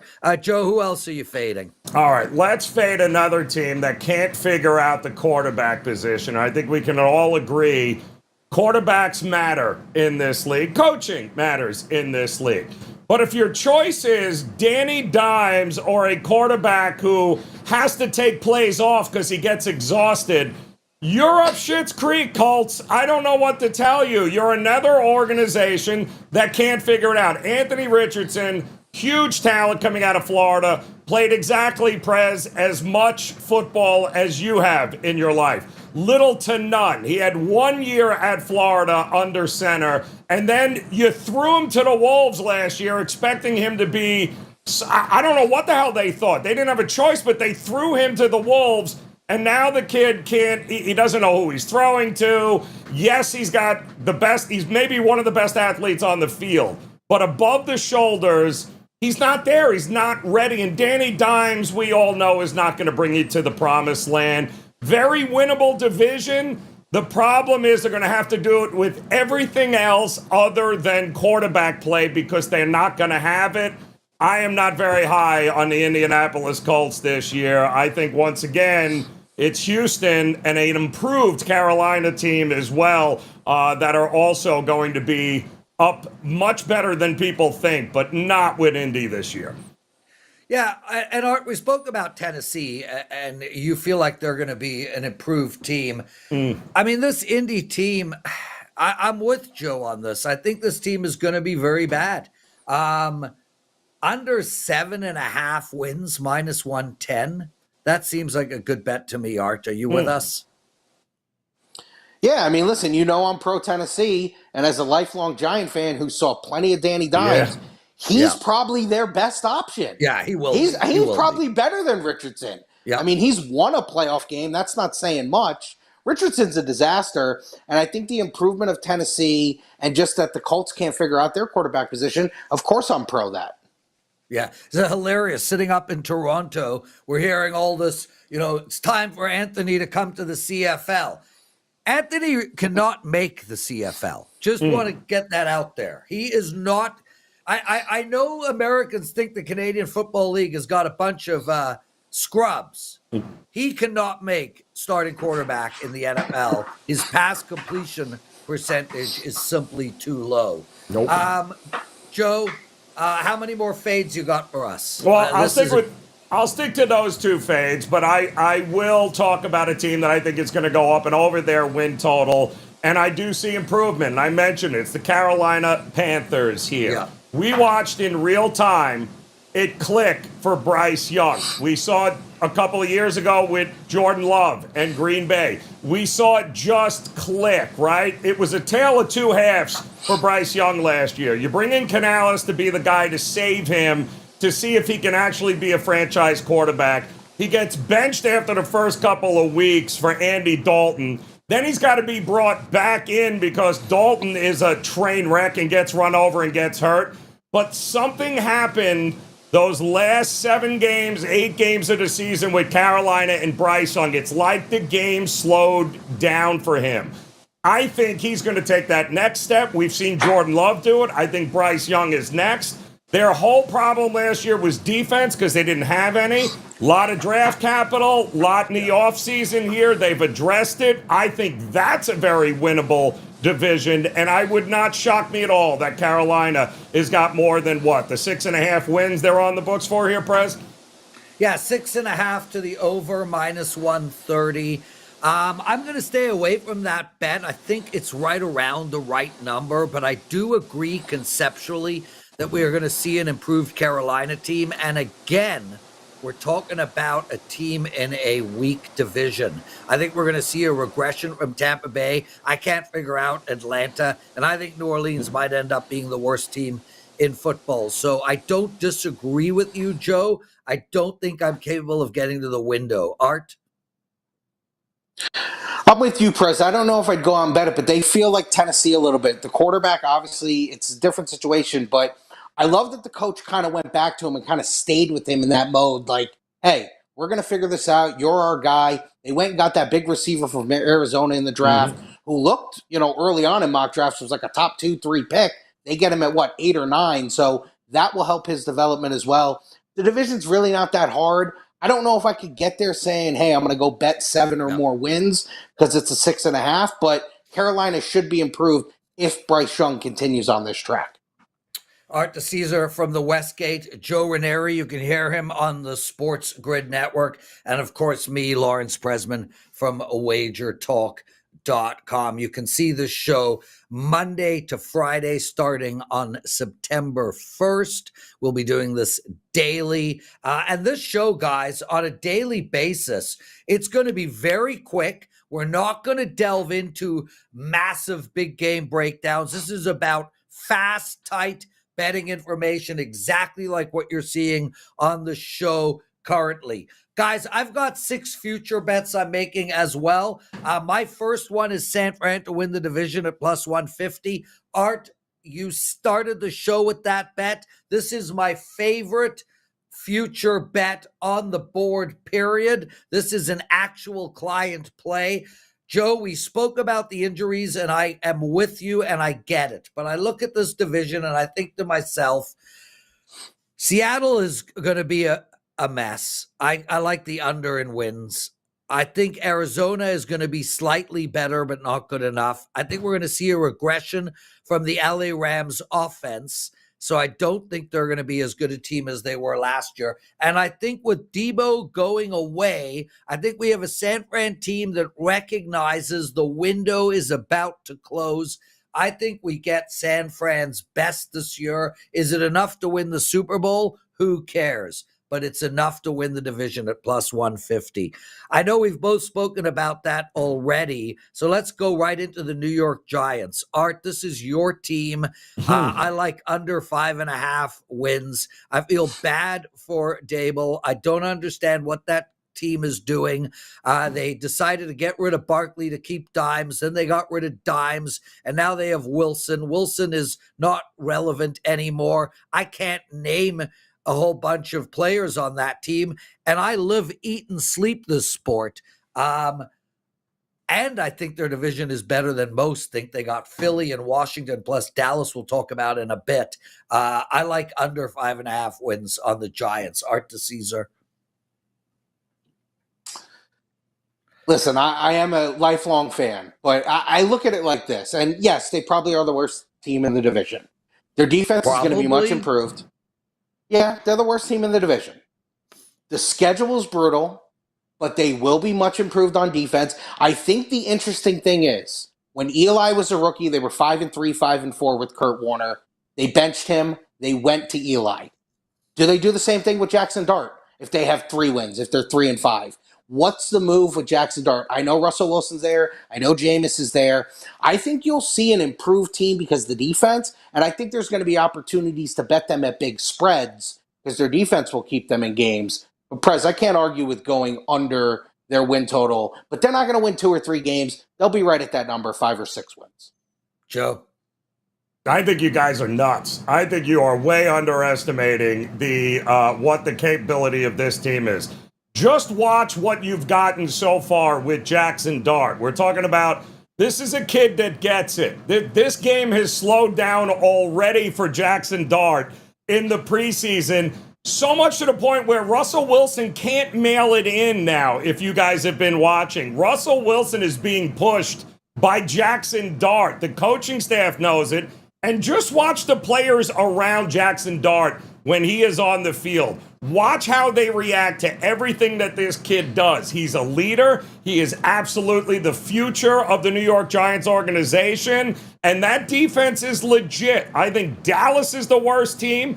I am definitely under on Philadelphia's win total. I think we're expecting way too much for them again. I think the Giants, with Malik Neighbors, who somehow or another caught, 109 balls last year from Danny Dimes? Yeah, no, I think the Giants have the capability of upsetting a lot of teams this year. I'm looking forward to seeing it. Well, we're going to be against each other a lot on Giants games. But, you know, the great thing is they could come out week 1, roll. I stay off them week 2, they roll, and I just respect that I was wrong. Steelers. Aaron Rodgers. There they are. There's my helmet right there for you. Aaron Rodgers behind center. Irrelevant to me. DK Metcalf, great pickup. Their defense is outstanding. Mike Tomlin never had a losing season ever until this year. I like under 8.5 wins. I think we're going to, this Baltimore team is deadly. I think they win both against Pittsburgh. Cincinnati gets at least 1, and I think Cleveland might even get 1. Plus, this Pittsburgh team has a horrible schedule. 8.5 wins is too high. Art, I'll go to you first. I like under the total of 8.5, and 9.5 is minus 150. So I don't even have an issue with that. You said it. Tomlin never has a losing season, and I guess it's got to happen at some point. But it would make me scared to want to bet their over/under. Yeah. It feels like they're right around 8, 9, 10 wins a year. I get all your points, and they're all great, valid points. It'd be hard for me to go bet this win total over or under. Yeah, Joe? The problem with Pittsburgh is they have, by the skin of their teeth, has he not had a losing season over the last couple of years. When you're plus 17 in the turnover battle in the season, you probably won a bunch of games you weren't supposed to win. And I'm sorry, who believes Aaron Rodgers is going to be around by game 6? Like, who are we kidding here? I think Pittsburgh is in trouble, and they better figure out a way to make sure they're showing up this season with all of their pieces. They better sign Hayward, and they better sign him quickly, because that defense, without it, you're not winning a whole lot of games here, Prez. Yeah, I think we're on the same page on the Steelers team. I'm curious about Seattle. I personally bet under 8.5 from them as well, and I think we're going to see a huge regression from the Seattle team. I mean, let's start right off the bat with the quarterback whisperer does not move with the quarterbacks that he used to whisper. He still remains in Minnesota. So I don't think much of Sam Darnold. I think when the chips were on the line, where everyone was all in and you needed that river card, Sam Darnold did not deliver, to say the least. Horrible ending to the season. And a minus 10 games, a shit career. Their wide receiving core is a bunch of who's. I am shocked that this is 8.5, minus 140, my second favorite future bet of the show. Art? Yeah, present. Might as well go alternate under 7.5. Yeah. Get the plus money. I mean, I always love that in a win total. If you really like something where you can go get plus money, because I Or get it. split Listen, the it's a bet. game here, a game there. Yeah, there's nothing wrong with that. I think you hit on all of it. I mean, it's all about Sam Darnold. Is he the guy we saw his whole career, or is the guy we saw in Minnesota? If you believe he's the guy we saw his whole career, then under 8.5 is an easy bet. Joe? I think they made a conscious effort to make sure that Sam Darnold is not responsible for them having a winning or losing season. The Fair reason enough. they fired the OC was because he had Geno Smith throwing the ball all over the place. By the way, that's the new OC in Alabama. That should work out well. But the reason they fired him was because McDonald said, we need to run the damn football. We need Charbonneau. We need Walker. We need to run the ball. I think that is what you're going to get from Seattle. Ground and pound, play some defense. I think they'll be in a lot closer games that Sam Darnold doesn't have to win or lose it for him. Yeah, listen, I don't disagree that they're going to try to keep the games out of Sam Darnold's hands. I just don't know how they accomplish that. He is ultimately their quarterback, and no matter how many great defenders you can put in front of a goalie, the goalie's still the bloody goalie. So Seattle under 8.5. I got two division winners for you real quick. And the first is the Detroit Lions. Now, full disclaimer, I'm a fan of this coach.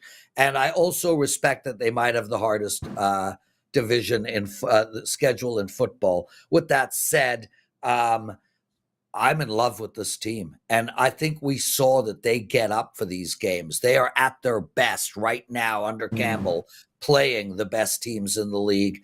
I think Minnesota regresses. I think Chicago is mediocre, and I'm not as high on Green Bay as most are. Give me a veteran team running out of their window at plus 160. I'll take the Lions to win the division. Art? Yeah, I mean, Prez, listen, we talked about how competitive that division is going to be. Obviously, I like Green Bay to make the playoffs. I think it's either Green Bay or Detroit who wins. They were decimated by those injuries at the end of last year. They've had some of them already. But to me, you can almost go bet both teams, Detroit or Green Bay, and take the money. Regardless, you're going to get money. I'm not into Chicago and I'm not into Minnesota, so I see where you're going. Obviously, probably the best offense in the league, too. Joe? Yeah, I keep an eye on the whole Trey Hendrickson thing with Cincinnati because if they don't sign him, He's set to make $18 million this year, Prez, and there's only a handful of teams that could actually afford to trade for him and pay him. One of those teams is the Detroit Lions, who have $40 million in cap room right now. Do not be shocked if Hutchinson's on one side, Hendrickson's on the other, and Detroit is rolling, representing the NFC in the Super Bowl. Yeah, I think at plus 160 is just too much value there. Guys, I'm going to blow your minds, but at plus 550, whoa, I think there's value on Dallas. Now, I get it. Joe, just yell at me, scream at me. I understand. But I think we're going to see a regression from Philadelphia. I think we're going to see a regression from Jaden Daniels. Maybe not Washington as a team, but from Jaden Daniels. And I think we're going to see, I think Callahan's going to breathe some new life into this Dallas team. I think they still have the best defenseman in that division in Micah, assuming he plays for them. I think we have a mad Dak Prescott coming back. I think if they could find some balance between their run game and their pass game, it'll open up CeeDee Lamb. I think there's weapons on this Dallas team. Their biggest problem is their rush defense. I think they obviously have to improve that. But at plus 550, Art to Caesar, I think there's value making that bet. I understand taking a value play and thinking, hey, maybe there's a weird team that goes and wins a division who's picked to finish third or fourth. I can't get there with Dallas. Their culture's a mess. There's no way I could bet on them to win a division. I understand. Joe? That doesn't even need a comment, right? I think Art said it all together, and that's fine. You go with that. And by the way, does Parsons happen to play this year or no? I mean, yeah, Jerry's going to screw that all up as well there. But good luck with Dallas. I got to tell you, though, I look forward to Jerry not being in charge of that team at some time in the future. Guys, I'm going to ask you one question real quick, both of you. I want you to talk me off of laying minus 330 on the Buffalo Bills. I think if this, given the teams, given the circumstance, we're in this situation 10 times. I think minus 330 is very low, Art. Well, I mean, you said it. You said even if Allen got hurt, you think they'd still win the division. That's it. If he gets hurt, you're obviously screwed at that point. I couldn't lay 330 on a division. It's not possible for me. Is that because it's a division bet or just minus 330s? I think it's because it's a division bet. I mean, if you want to tell me Allen gets hurt and they still have enough to make the playoffs, okay. But to win, I really do see improvement in. I made my case for the Jets, and I think obviously New England, who's a little public, is going to be well improved. And obviously, if Allen ever were to get hurt, they're not going to win that division. Joe? Prez, I'm with you. I think there's a couple of divisions where if it ain't broke, what are we talking about? I'm betting Baltimore. I'm betting Buffalo. And as sure as shit as we're sitting here, guys, Andy Reid and Patrick Mahomes are going to win the AFC West again. I don't think any of the questions are who wins the divisions. I think the questions are what happens after that with the wild card spots. But I'm with you, Prez. Buffalo rolls to the AFC East crown. Their window of opportunity, though, it's shrinking. Yeah, and I expect James Cook to be back, but from a division perspective, I don't even think it matters. That's it for our first ever show, the best betting show ever. I'm Lawrence Presman, Art to Caesar, and Joe Ranieri. We're going to be doing this every single day, Monday to Friday, starting on Monday, September 1st. It'll be a much tighter show. We'll cover all sports. We'll give you a lot of actionable betting information on a daily basis, but we're also going to be we're going to be giving out parlay bets, same-day parlay bets. We're going to give out prop bets. We're going to get into the predictive markets. We're going to discuss stuff like, who's going to win the next election, who's going to have the next number one hit, Deadpool, etc., etc. Anything where we could make money, Bitcoin, stocks, we're going to discuss it. So make sure to follow us throughout the season at WagerTalk TV, our YouTube channel. This was the NFL betting preview show. The next one up is our college football betting preview show. Make sure to check that out. Thanks for watching.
Welcome in to the opening. Stewart here, joined each and every Monday morning by Teddy. Covers 11 a.m. Eastern here over in Florida, 8 a.m. Pacific over there in Las Vegas. And we're going to get right into this week one card. Teddy, these lines have been out for months.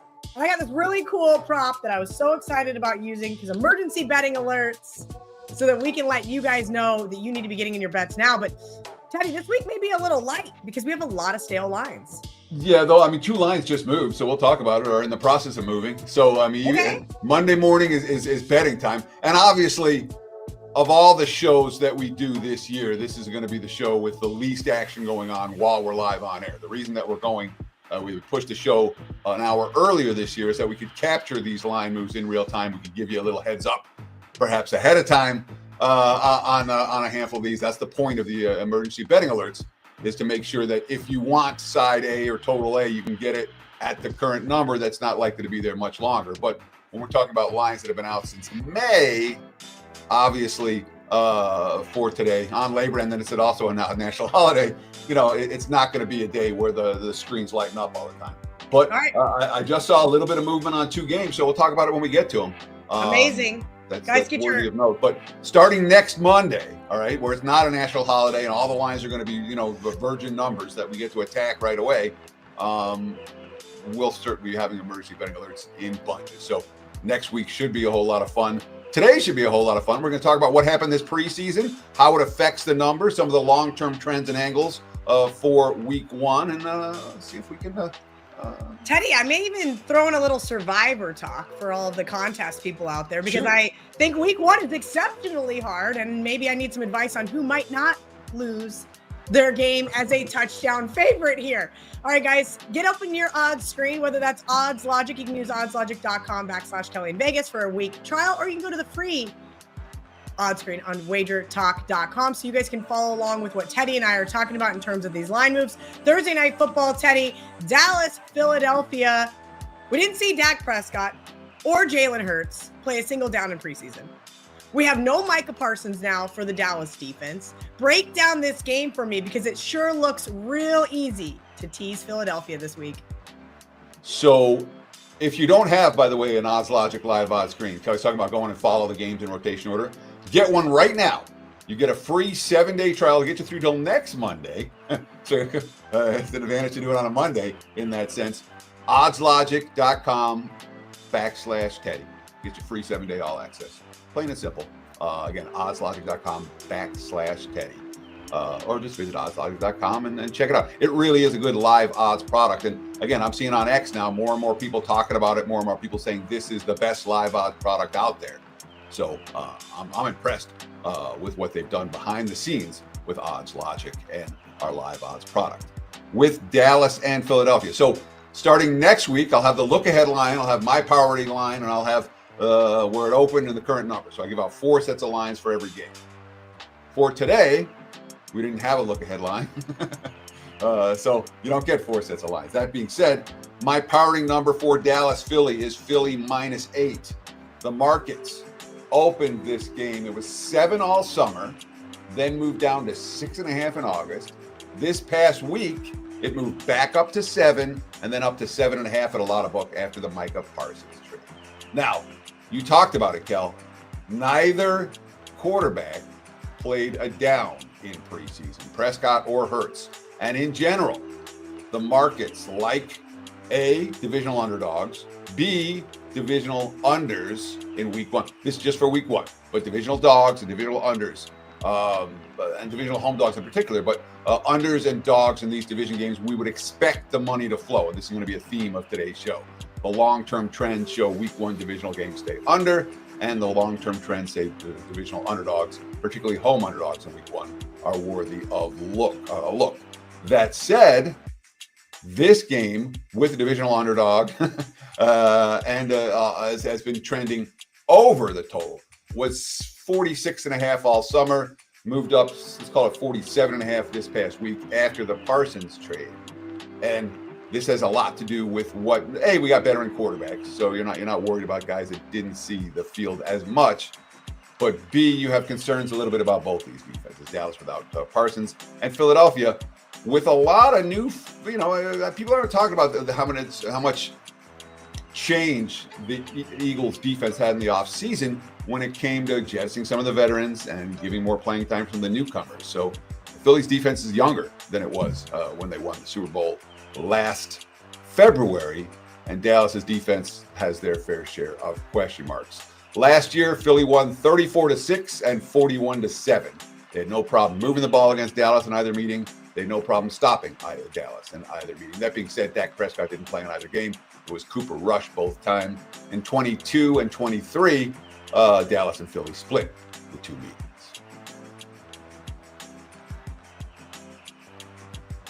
Sorry, Teddy. I was opening up my Survivor spreadsheet because I have 3 games on it, and this was one of them. Does Philadelphia lose this game? So, if we're going to talk Survivor, in my mind, there's one play to make in Survivor this week, and okay. I'm a proponent of. I'm not saving 50 teams. I'm not trying to save. I'd rather win. What did 70% of the field went out in week 1 last year or something? I mean, it was insane. Insane. So, but that can and does happen. The one team that I'm playing if I have a Survivor entry this week is Denver. Okay. All right. Denver's the choice. Denver's not losing that game, in my opinion. Oof. Okay. So, but listen, the whole world's going to be on them, and we'll get to them here in a little bit. That's agreed. what concerns me. Agreed. I mean, that's the issue with it. But Denver, if you're looking for the safest pick, it's hard for me to envision a scenario. I mean, they could. Strange things. Anything can happen on any given NFL Sunday. But of all the underdogs, Tennessee's it's hard for me to picture Cam Ward leading the Titans to victory in his first game in that environment. And a rookie, we'll talk about some of the rookie records and why you don't bet on rookie quarterbacks in their first road game. Although Caleb Williams did win his first road game last year against Tennessee. That being said, I don't think he had 100 yards passing in that ball game. It wasn't a whole lot to do with the offense. I was on Tennessee. Let's not remind me of that. That was very painful. Our producer, John Hoagland, today, while Dan is out on his honeymoon, is laughing and enjoying my suffering because I'm pretty sure he enjoyed me having Tennessee in that one. Let's go to Friday night. Another divisional matchup, AFC West. Chiefs on the road at the Chargers. You just mentioned we're looking at divisional home underdogs and divisional unders. Talk to me about this one. Now, the Chargers are not a divisional home underdog. This game is being played in Sao Paulo, Brazil. So it is a long, long way from LA.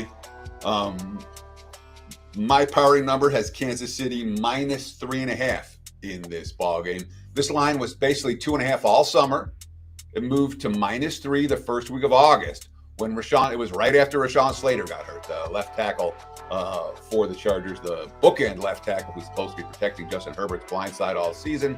Instead, he tore his patellar tendon, and he's out for the year. Total has bounced between 45 and 46 basically all summer. And it's sitting right now, we'll call it 45.5 as the prevailing number.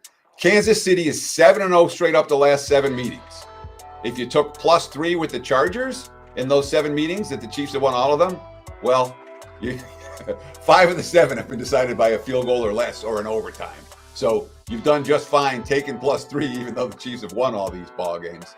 And of course, what Kansas City has been able to do in the 1-score games is incredible. It's never been done before. Obviously, an NFL record, 17-0 in games decided by 1 score. It includes 5 games from 2023, 11 from the regular season last year, and then that 32-29 win over the Bills in the AFC Championship game. Mahomes and Reed and company have found ways to win every close game for a long time. Again, we're talking back to 2023. That being said, Super Bowl losers in week 1. 5-19 the last 24 seasons, but let's break that down. All right. There was an 0-12 run and then a 5-7 run. The 5-7 run's the more recent. So 5-19 over the last 24 years, but just 5-7 over the last 12, which says to me, yeah, you can make a case for Kansas City if you want to. 5-7, not going to talk me off something as much as 5-19 is going to. And of course, we talk about quarterbacks that played in preseason and quarterbacks that didn't. Patrick Mahomes played in August.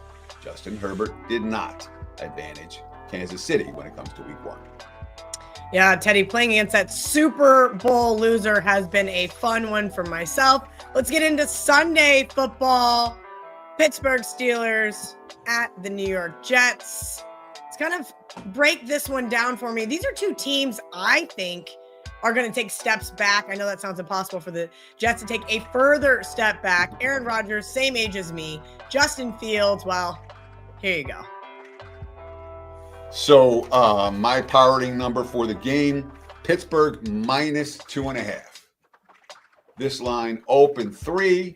It went down to 2.5 in July, back up to 3 in August, back down to 2.5 at a lot of books. This is really a split line right now. You can take +3, you can lay -2.5. That's a great scenario for bettors, whichever side you're on. This is one of those games. If it lands 3, you can't be losing this. All right. And if you have Pittsburgh, you can't be pushing them. If you like the Steelers, there are enough 2.5s out there to get one. If you like the Jets, there are enough +3s out there to find one. If you can't find both 2.5 and 3 right now, you need more books. You know, you need to, and that's why I recommend to everyone, whatever state you're in, every single available sports book should be in a sports book you have an account at. I moved to Las Vegas, not specifically, but one of the big reasons why I moved to Las Vegas in 1998 was because I got sick of my bookie, and this bookie ripped me off half points here, half points there. Why don't I just have opportunities to bet at all the casinos? And you end up winning games by half point instead of losing games by half point. And this is one of those games. You have to lay 2.5 if you want the Steelers. You have to take 3 if you want the New York Jets. There is no more key number than the number of 3 in the NFL. Tomlin, 11-6-1 straight up in week 1, 18 previous seasons. He's been pretty good about having his team ready. The total basically sitting at 38.5 since July. The Jets offense didn't work in the preseason. Aaron Rodgers and Justin Fields, the rare scenario where both quarterbacks played for the opposite team last year. Fields played the preseason. Rodgers did not. He was not good in the regular season opener last year at San Francisco after not playing in the preseason. Then again, San Francisco's pretty good. At least they were in week 1 a year ago. But advantage the Jets when it comes to which quarterback has gotten playing time in August. That being said, the playing time Justin Fields got in August wasn't pretty. The Jets passing game basically didn't work when he was on the field. Teddy, let's talk teaser real quick. Is this a good scenario to bet the Jets in a teaser? Somewhat of a low total. It's not one of the lower totals, but for the first week it is. Is this something we get Jets over a touchdown and it's worth a look? I will not bet a single teaser week 1. Ooh. Teasers are so teasers, this is something I don't hear people talking about. Teasers are at their best when the lines are at their sharpest, okay? Week 1, right, that's what you want. When the lines are as tight as they can be, the 6 points really matter. Week 1, how many lines when we look back a month from now are going to be like, wow, that line was, I can't believe that number was there in week 1. You know, we see that all the time. We have think about college football this weekend. All the teams we said, oh, this team's going to be great, and they're not. And teams that we thought were going to be awful, like, wow, I can't believe Kennesaw State held Wake to 10 points. You know, this is supposed to be so you see stuff the first week that you're not expecting. There's going to be upsets. There's a reason that 70% of the field got knocked out in Survivor last year. So I'm not making one teaser, and especially with -130, -135. I'm not making a teaser this week. You can make all you want, but there's not a chance I'm making a teaser. Week 3, week 4, we start talking about teasers. Week 1, week 2, not so much for me. All right, let's talk about the Dolphins and Colts. Let me get my odds logic stream back up over in here. 1.5. One pretty much across the board. There's a couple 1.5s here for the Colts. Danny Dimes getting the nod there. Tua, do they have him wrapped in plastic and bubble wrap to save him for the entire season? We're going to find out. Talk to me about this week 1 line and who you like in this game, or is this just another game that maybe it's not worth a look? So one last point about teasers. It's at the end of the season the same way. We talk about week 17, week 18 of the regular season, where you get a little bit more variance for what teams are going to show up and which teams aren't. That's another time of the year. The first couple of weeks, the last couple of weeks, I avoid teasers like the plague. Middle of the season, optimal. Beginning and the end, not so much. For the Dolphins and the Colts, again, I'm not giving an emergency betting alert here, but we've just seen some money, some sharp money for Miami this morning. In the last hour, we've seen a little bit of Dolphins money. Not a ton, a little bit. My powering number for the game, Indy -1. And when we look at the number this year, I mean, Danny Dimes and Tua both played in the preseason. This is a fun line to talk about what happened. Indy was -1 at the open. Then Miami kind of took a little bit of money. They were -1 by June. And when I say the open, these lines opened in May, around when the draft, a little bit after the draft. But in general, we're talking about lines that opened in May. So Indy's -1 at the open. Then Miami was -1 by June. Then it went to pick. Then it went to Colts 1.5 -2, just around the time of the Jalen Ramsey trade. And now we're seeing a little bit of Miami money pushing it back down to 1/1.5. I'm even seeing some halves out there. That being said, the total's been sitting at 47 all summer. It really hasn't moved. I'm seeing some 47s juice to the under. I'm seeing a couple of 46.5s out there right now. So we're seeing a little bit of under money and two-way action on the side, with the latest action coming towards Miami. The Colts last week 1 win, and this is one of those bizarre anomalies. It's not like Indy's been a bottom feeder this whole time. They haven't won in week 1 since 2013. 0-10-1 straight up, and they're laying in this game. So, and obviously Steichen has been there the whole time, but week 1s haven't been his strong point necessarily. The Dolphins are 4-0 straight up in week 1 since 2021, 2-0 under McDaniel. So they've been pretty good, while the Colts have been pretty bad as a franchise in this role in recent years. All right, Panthers, Jaguars. We've kind of seen some interesting line movement in this one. Looks like 3 across the board here for Jacksonville. 46.5, Teddy, over that key number of 3. I'm buying Carolina this year. You and I talked about this team during the divisional previews. We talked about this team way back in June. Do you think this is going to be a tighter game, or are the market's correct saying, nah, Jacksonville's a better team, move this one to 3?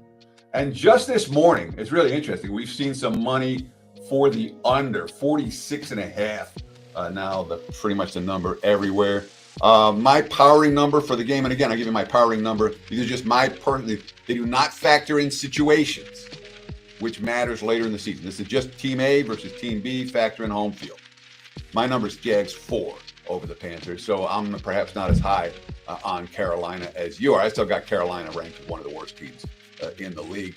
The line sat at 2.5 all summer. It popped up to 3 in the last week. The total was 45.5 for much of August, and it's been up since. Now we're seeing perhaps a little buyback on that. Trevor and Bryce both played in the preseason, so we've seen Lawrence and Young get their snaps, and that's a positive sign for week 1 overs, a positive sign for week 1 teams. Dave Canales, let's see, last year, opening day, 47-10 the Panthers lost, and they lost to a Saints team that was awful.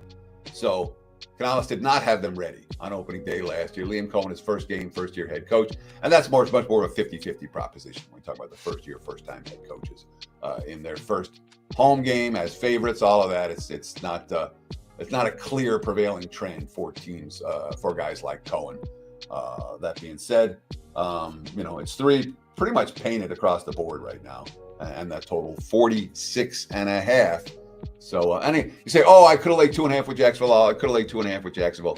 This is a week where you just, I don't freak out if I missed a number back in May. It is what it is. And the 2.5 to 3, we talk about how important it is. When you're laying 3 as opposed to laying 2.5, it's never going to cost you a loss. It can cost you a win when it lands 3 because you're right on the number, but it's not going to cost you the extra juice that'll lost it. A push never kills you. Some bettors hate pushes. Sharp bettors don't mind pushes at all. I don't mind push. Anytime I get a push, fine, good. I did a good job shopping the number. And I don't complain when a game ends up in a tie against the spread. So Teddy, I know this is an NFL show, but I am going to complain when it ends up in a tie. When I bet it early in the week, let's just use Toledo. Toledo. I just waited for it to go back up, which I didn't think it was going to go back up. I got +8, ended up as a push, went back up. So those types of pushes, I think, can be a little frustrating. Yes. Again, I'll take the push. Just trying to read these markets. Do you have any advice, whether it's college football, NFL, trying to read those markets? You mentioned you didn't think it was going to go back up either, yet then it did. And at that point, I've got a bad number in pocket. I'm not going to rebet it at 9.5. No, and so college football is more difficult to predict than NFL. But I guess what we saw was steady Toledo money all summer, and then some of that was buyback, and maybe some of the like that type of move wouldn't necessarily happen week 2, week 3, week 4, but that was a line that had been pounded all summer. So I don't even know that it was a legit move. I think it was some buyback people that had, and they it was a good buyback for them. They had the middle, or they, Yeah, I hope somebody got the middle. It hit the post on the one side, but that's fine, Okay, let's get into another divisional matchup here. We've got the New York Giants versus the Washington no longer football team. This one, I think, was pretty much 7 all summer, and now we're seeing it flipped, at least on the odds logic screen. 6, even 5.5s. Hard Rock and a couple other Superbook 5.5, Heritage 5.5. Totals coming down as well, 45.5 here. Let's kind of break down these two teams. I know people are expecting Washington to be improved, right? But we have Jaden Daniels in his second year. Talk to me about those sophomore quarterbacks and what defensive coordinators have in store for them their second year. I know we've seen some of these guys kind of supersede expectations, but we typically see a regression. Sure. So, and again, if you missed last week's show, we went through every team, all 32 teams by division, and talked about previews, what we thought was going to happen this year, talked about some of the divisional odds. The focus on today's show is much more about where the line is, where it's going, as opposed to breaking down what we expect to see from the likes of Daniels and Russell Wilson this year. That being said, so Washington made a bunch of win now moves in the offseason. All right. They're certainly a team they're not when you have the quarterback on the rookie deal where you're not paying the QB, you have money to pay elsewhere. And when you have that opportunity to sign veterans, that's exactly what Washington did. That being said, when you look at what happened to Washington last year, they were a team that absolutely feasted on the week all regular season. Now, not in the postseason. The postseason, they were good enough to beat teams. And they sound supremely confident when you talk about this squad and read the quotes coming out of Washington. They're a team that expects to win this year, but obviously their expectations now where they weren't a year ago. And certainly the Commanders' schedule in 2025 is significantly more difficult than it was in 2024. My powering number for the game is Washington -6. The Giants had a strong preseason, 3-0 against the spread, scored 30+ in every game. Washington got annihilated in every game in the preseason, 0-3 against the spread, non-competitive. That said, Dan Quinn didn't care, and the Giants had a quarterback rotation that any preseason team would love to have, and they all got playing time. Now, there were some 7.5s at the open in this ballgame. So it explains why, the preseason stuff. This line has moved because of the preseason, where the Giants looked good and Washington didn't. And now we've seen it from 7.5 as low as 5.5 in some spots. And the 7.5s were gone by the end of May. Let's not overstate them. But 6.5 all summer, now 6. Now the leading indicator book's down to 5.5. Divisional games, we expect dog money. We expect under money. Total 46.5 all summer. Then 46. Now we're looking at 45.5 for this ball game at a lot of books. So we've seen dog money and under money, which is what we expect in these games. Russell Wilson played in August. Jaden Daniels did see some action in week 2 against the Bengals. That being said, he didn't throw a pass. Instead, he dropped back and then ended up scrambling for a touchdown. So that's one of those rare situations where, do we count that as Jaden Daniels playing? Yes, we do, even though he didn't throw a pass in his very limited time on the field in August. All right, Teddy, let everybody know what you've got up over at WagerTalk.com. You already mentioned we did some videos in June and July. If you guys want to go back in the WagerTalk YouTube channel, check those out. You guys can see all of the reports that Teddy did at WagerTalk.com as well. Teddy, you have absolutely crushed those. Kind of break those down for everybody to let them know if they're looking to purchase, what they can expect. So week 1, over the last 10 years, I have 30 wins and 11 losses for the clients. I'm not putting out a ton of plays, an average of 4 per year, but I've hit close to 3 out of 4 of them, 73% over the last 10 years. I like week 1. Obviously, we do our work over the summer. We pay attention to lines. I already have, I think, 3 plays posted. I'm waiting on the big one because I'm waiting for a number, and we haven't gotten it yet. And if we don't get it, I'm not going to play it large. But I expect to have at least one more this week. So take advantage. The NFL win report. We put out part 2 last week. It was just a single ad, but it was one that at the end of the preseason and post cuts, it made a ton of sense that the number wasn't where it should be. I'm pretty confident in that play. We'll talk about that team in just a minute or two. But that's available on my page. 103-52. That's a 24-year track record. 17-4 with the 5% big tickets. I take this stuff seriously. I live and breathe and die NFL for the next 5 months. So check it out. WT.buzz/TC. And we got great packages, great offers if you want to get on board. I always encourage people, don't buy a play, buy a package. Let's partner up and let's see what we can do this football season. I'm expecting to make us some money starting right here in week 1. All right, Teddy, Cleveland just looks abysmal. Cincinnati, a 5.5-point road favorite, in 4.5 here in Florida at the Hard Rock. That's a little perplexing. 48 is the highest total on the odds logic screen. We're pretty much painted 47.5 here across the board. Talk to me about these types of lines. I always love looking at that home underdog plus 5.5. It's just the fish. I swear this is the fishiest line in the NFL. People think I'm crazy. Maybe I should ask Ralph to pull the long-term data for me, but I'm going to be on the Browns. Week 1. Tell me I'm crazy. Okay, you're crazy. Okay, good. And I'll tell you why you're crazy. All right, you're cray-cray. Divisional game. So let's start with this. My powering number, and I'm not enamored with Cincinnati in particular. My powering number of the game is still 6.5 for the Bengals over the Browns. I'll tell you why this line is low and why it's misleading. All right. Divisional game. We expect money for the dog and the under. It's been sitting 5.5, 6. Really hasn't moved much since the opener back in May. Total 44.5.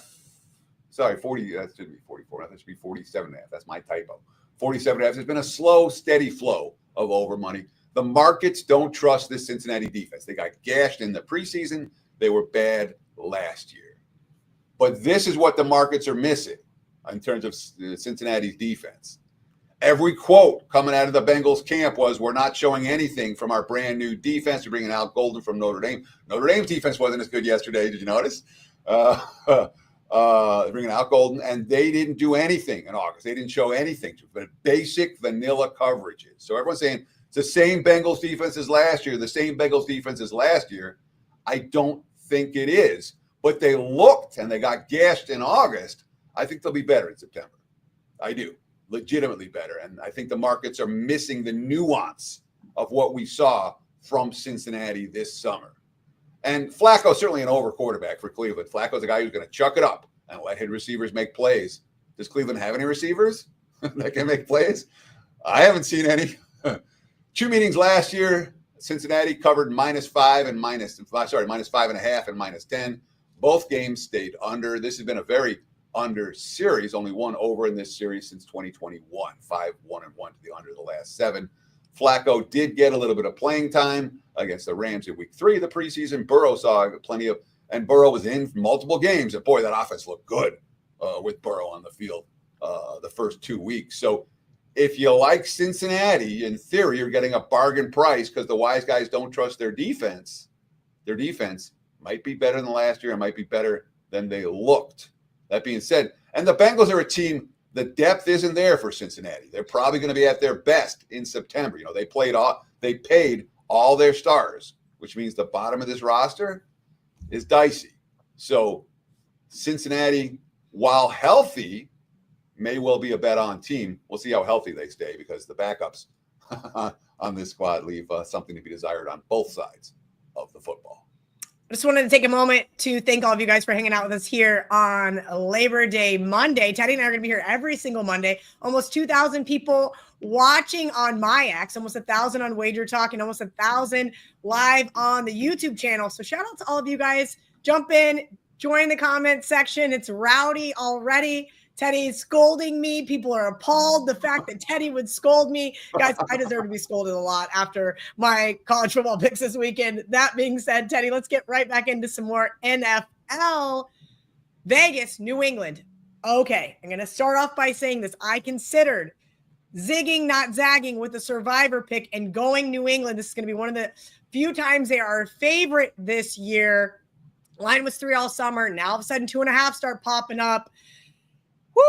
I don't know. I don't think I have the guts to go with the Patriots with Mike Vrabel in his debut there in New England. Talk to me about this game. So when I scold you, Kelly, I scold you with love. And I'm a little bitch when it comes to this show. In general, I'm a bitch. When I'm like, I want to do it this way. I want to talk about it my way. It's okay. It's what I do. And that's why sometimes it's difficult to find people that want to work with me.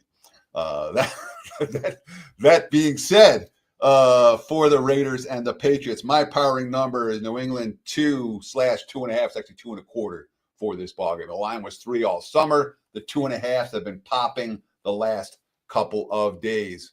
Total from 44 down to 42. Last night it was 43. Let's do one emergency betting alert. Let's do it. Anybody? We got noise. We got flash. There we go. Okay. I got no. Remember? So the comment section said they wanted to go back to the Wayne's World. So we got to discuss. You guys have to tell us how you want to do the emergency betting alerts because Teddy did not like week 1 Dan's choice of audio. We're gonna go through some growing pains. Okay, guys, we're gonna work through this together. You guys tell us the kind of audio you want to hear. I thought the other one was a little jarring. It reminded me of an alarm clock too early in the morning out there on the West Coast. But we do have props. So anytime you guys see one of these, that means it is time to get up in your odds screen, open your sports books. Teddy has an emergency betting alert for you. If you like the Raiders, Patriots over, bet it right now, sooner rather than later. Okay. And again, so we talk about where the number's going. The line 3 all summer, 2.5 popping the last couple of days. The total was from 44 down to 42, was back up to 43 last night, 43.5 this morning. 44 is popping up right now. We're seeing a steam move to the over for the Raiders, Patriots. If you want that, you can still find 43.5s looking at the Odds Logic Live odds screen. And that's one you would get sooner rather than later. The markets have moved against the Patriots this past week. They didn't like cutdown day for New England. I didn't like cutdown day for New England. Vrabel put his stamp on the roster, which means lots of veterans were shown the door. They don't have anyone from last year's draft. Last year on the roster, except for Drake May. He's the one guy that made the team healthy. There are a couple guys on IR, but when you throw an entire draft out the window, there's been some anti-Patriot sentiments in the markets. And again, Vrabel's a character guy, and character guys made the team, and that may work out very well for New England when all's said and done. But from a market standpoint, and the other thing, the Patriots, the early season schedule is relatively weak. They could be favored in half a dozen games over the first 9 weeks of the season. In fact, I think the offseason the lines had them at -1 or higher in the vast majority of those contests. So assuming that they don't stink up the joint, New England will be favored in a half of these games because their schedule early on is so easy. Geno and Drake May both played in August, so we have 2 quarterbacks who've seen the field already, not 2 quarterbacks primed to struggle necessarily in their debut. And again, lots of over money over the course of the last 24 hours between the Raiders and New England. All right, the worst team in the league, the New Orleans Saints, now pretty much 6 across the odds logic screen. This is 6.5s even, Teddy. Yeah. We're seeing some 6.5s at Pinnacle. We're seeing some 6.5s at Buckeye, Superbook. Oh boy, it looks to be a very rough season for this team. Talk about the Saints, who are not favored in any game this year versus the Arizona Cardinals. So I'm relatively high on Arizona, relatively low on New Orleans, and my number's 6 on the game. So, I have the Saints power rate as the weakest team in the league, and my number's only 6. So at 6.5, it's starting to get a little rich here. If you like the Cardinals, it's been a one-way line. Opened 4.5, it was 6 by early August, moved to 6.5 in the last week or so. The Saints, I talk about a team favored to have the worst record in the league. That doesn't mean they're chalk. There's 32 teams, but the Saints are the team that's being viewed as most likely to have the worst record in the NFL. They got $50 million in dead money for players no longer on the roster. Total's done absolutely nothing, sitting basically 42.5 all summer, sitting 42.5 right now. Gannon's 0-2 for the Cardinals in season debuts. Last year, they covered for me by a hook, thanks to a kick return touchdown and a 2-point conversion, and I was very, very happy with that. I was lucky to win that game. They led by a touchdown at halftime, and the second half of that game was really ugly, and the kick return touchdown saved me. Cheers. Remembering week 1 bets from a year ago. But nonetheless, Jonathan Gannon has not won an opening day game yet, and he's laying a big price here. Rattler played a bunch in August. Kyler Murray played versus Kansas City in week 1 and then didn't see the field again. But Spencer Rattler, who won so it's worth questioning. Did Spencer Rattler win the job, or did Tyler Shuck lose it? A little bit from column A, a little bit from column B, but certainly from a power rating standpoint, I've got New Orleans ranked 32 out of 32 teams. They're worse than the Browns in my numbers, and a team that, we expect growing pains. And I'm not surprised that we've seen a steady flow of Arizona money. It's something I predicted all the way back in May or June or July, whenever I first talked about this game. We said that the money has to come for Arizona here, and it has. All right, official line here. Tampa Bay, a 2.5-point road favorite at Atlanta, 46.5, kind of a couple different shops making a stand there on the total. Teddy, here's the thing with Tampa. I've been living down here for 4 years, and I want to make a case for their defense every single year. I think their defense is going to take a step back this year. Personal opinion. I think we've started to see some regression on their part. Lots of hype surrounding Baker Mayfield. I think this is one of the fishier lines on the board. Talk to me about Michael Penix Jr. versus Baker Mayfield. So you have to talk to me about what a fishy line is, because my number says Tampa Bay -2. There was another one you said that was fishy, and my number was right there as well. So, like, what's a fishy? Why does that line feel dicey to you? I'm going to say this. Ariel kind of coined the term, or maybe somebody else did, and she started using it. And it's just a line that if you just look at the board, you don't think of anything else. You're like, well, that seems a little odd. I feel like Tampa Bay -3.5 would be like, well, then we're going to take a stand. Tampa Bay is a much better team. Atlanta's covered the last 2 against Tampa. Granted, that was with Kirk Cousins under center. What are we expecting to see from Michael Penix Jr. here that we didn't see from Kirk Cousins? So Michael Penix Jr. was pretty darn good. Michael Penix Jr. was good enough to get Kalen DeBoer the Alabama job. There you go. All right. Like legit. Touche. That's how good he was. I'll just leave it at that. And again, my partnering number here is 2, Tampa -2. Divisional home dog. We expect money for the dog and the under. Atlanta 2, as you mentioned, 2-0 straight up, 2-0 straight up and ATS against Tampa last year. One was in overtime. The other one came by 5 points. Cousins was at quarterback both times. This line was as low as -1 over the summer. Started 2.5 and is basically sitting 2.5 today. Total 48 at the opener. Bet up to 49. Was 48.5 about 10 days ago. Steady flow of under money since. Why the under money? Caleb McGarry, the season-ending injury for Atlanta. Now, McGarry's the right tackle, but Penix is a lefty. That's his blind side. McGarry's backup, Storm Norton. He's on injured reserve too. So what they do, they just added 3 new linemen. They made a trade with Seattle to get Michael Jarrell, who started 3 games for the Seahawks last year. The quote from Raheem Morris, quote, "It would be unrealistic for me to tell you that the new linemen, they'll be ready to play week 1. I have seen it done before at different positions. I've seen it done at the tackle position, but to beat some of the guys who are here who have been doing some of the stuff we've been doing will be pretty hard." So basically, we're probably looking at maybe Elijah Wilkinson to be the right tackle, protect Penix's blind side here. It's a concern for Atlanta. The money's come for the under. And oh, by the way, Baker Mayfield didn't play in the preseason, and neither did Michael Penix. So maybe that's why more money has come for the under in this one. 46.5, the current number. All right, next up on our long list of breakdowns. That's right. Every single Monday, Teddy and I are going to go through all of the games.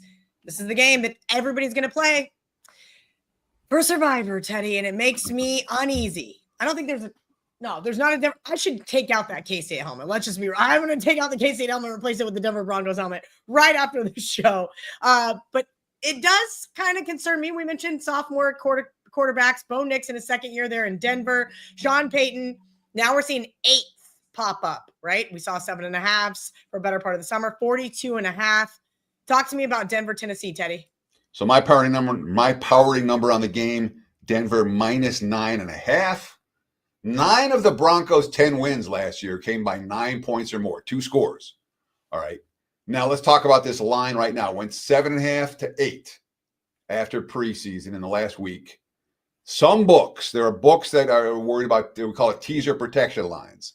They go boom, 7.5 to 9, or 7.5 to 8, and then 8 instead of, there's no 8.5 for those books. They go straight to 9, and then we call that teaser protection, so you don't get the 6-point teaser.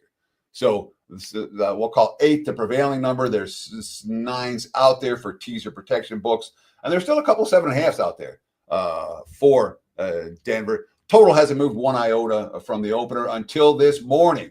One more. I mean, it's pretty much gone right now, but I don't think it's gone all the way. So let's emergency betting alert one more time. If you like Denver and Tennessee over, bet it sooner rather than later. 42.5 already at most books, was 41.5 last night. There are still 41.5s and 42s out there for you to pick off if you want to, if you're interested in this total. So if you like the over, bet it sooner. If you like the under, wait.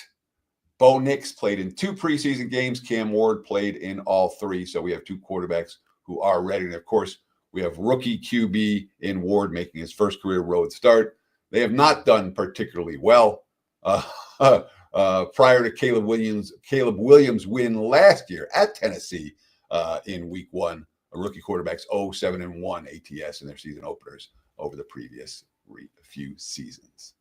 More divisional home dogs, more under money. We got San Francisco here, -2. There are a couple 2.5s for the Niners. Seattle, total 44.5 pretty much across the board here, Teddy. God, there's so many great teaser spots, and I wrote it down. No teasers week 1. No teasers week 1. I need to show some discipline because there are so many juicy spots. Talk to me about the Niners, who was my Super Bowl pick at 20-1 on the road in Seattle. So my powering number for the game is San Fran -1.5. The market's a little bit higher than that. Divisional dome dog, so we in theory expect money for the dog and the under. Last year, both teams won on the road in this series. San Fran opened 1.5, was 2.5 since the beginning of August before preseason. Some books are down to -2 in the last day or two. The 49ers injury report is not pretty, and particularly at wide receiver. Their injury report is ugly as it gets. It's going to be Ricky Pearsall and who for Brock Purdy to throw to. Brandon Ayuk's hook and Joanne Jennings' hook is hurt. And, there could be issues at receiver in this game for San Fran. Total 46 in May, 45 in June and July, down to 44 this past week. There are, again, lots of concerns about the 49ers wide receiver injuries. And Purdy played in preseason, so did Sam Darnold. Best preseason of any rookie that no one's talking about is the Seattle's wide receiver Torrey Horton out of Colorado State. He was a 5th rounder because he was hurt last year. The guy was an absolute sensation in camp and was an absolute difference maker on the field for Seattle. Watch out for Torrey Horton if you want some deep sleepers for your fantasy team or some overs in week 1. All right, we're going to go right into Detroit at Green Bay. Green Bay now a 2.5-point favorite, total 47.5. Teddy, over the summer, this one was a pick'em. Micah Parsons now for the Green Bay defense. How much of an impact do you think he's going to make here week 1? I'll take the under on his impact. Okay. My powering number is Green Bay -1. I think the markets have overreacted a little bit, and you talked about it. Pick out there at the open. It was Green Bay -1.5 all summer, then -2s, now -2.5s. Total from 49 down to 47 just in the last week after the Micah Parsons deal. You have 2 new coordinators in Detroit. Obviously, Aaron Glenn and Ben Johnson now head coaches. At one point, Detroit had lost 24 straight in Lambeau. That ended in 2015. They're 6-1 straight up the last 7 against the Packers. Only lost at home on Thanksgiving at -8. Last year, 34-31 and 24-14 Detroit. Lions had 4 preseason games. Jared Goff didn't take a snap. Jordan Love completed 1 pass in week 1, didn't take another snap, had surgery on his non-throwing hand, was a limited participant in practice. It looks like he's going to have to wear a brace. Quote, it'll be some weeks having to brace it up. This is Love's quote. Some weeks having to brace it up and just keep it protected. It's one of those things. We'll play it by ear as they start getting into games, seeing how it feels as you get back to live contact. But there will be some time having the brace. Still, his quote is not as big a deal as you guys think it might be. So Jordan Love has gone through surgery. Jared Goff didn't take a snap. And we have an impact defensive player for Green Bay who may not play a ton of snaps in this ballgame, but if he has one impactful one, that could affect the total. As I mentioned, we've seen lots of under money over the course of the last week or two. All right, Teddy, Rams down to 2.5 here across the board, total 44. Biggest question mark for me is how healthy is Matthew Stafford? Yeah, that's a good question. My powering number for this one, Rams -1.5. So I'm a little bit lower in the markets. There were -3s at the open. It was -2.5 as soon as Stafford reported, or as soon as training camps opened and Stafford couldn't play with his bad back late July, early August. Really hasn't moved since then in the markets. I'm not convinced it's going to go to 3. There's a chance it could go back up to 3. If you like LA, I would buy them now. You can even find 2s out there if you shop around. Total was 46 all summer, started getting back down with Stafford sitting out. Got as low as 43.5. That has been bet back up to 44 with Stafford back at practice. McVay was 5-0 week 1, but he's lost straight up and against the spread twice in the last 3 years. Oh, last year's come with an asterisk. They were +5.5. They lost by 6 in overtime at Detroit. D'Amico Ryan's 1-1 straight up week Colts. He beat the 1-1 straight up in week 1s. He beat the Colts on the road last year in straight up fashion. Stafford obviously didn't play in the preseason. CJ Stroud did play a couple of series week 2 against Carolina. So he's not coming into the season without having played at all. I'm over here messing with my odds logic screen. One of my favorite things you can do, Teddy, is you can move the books around.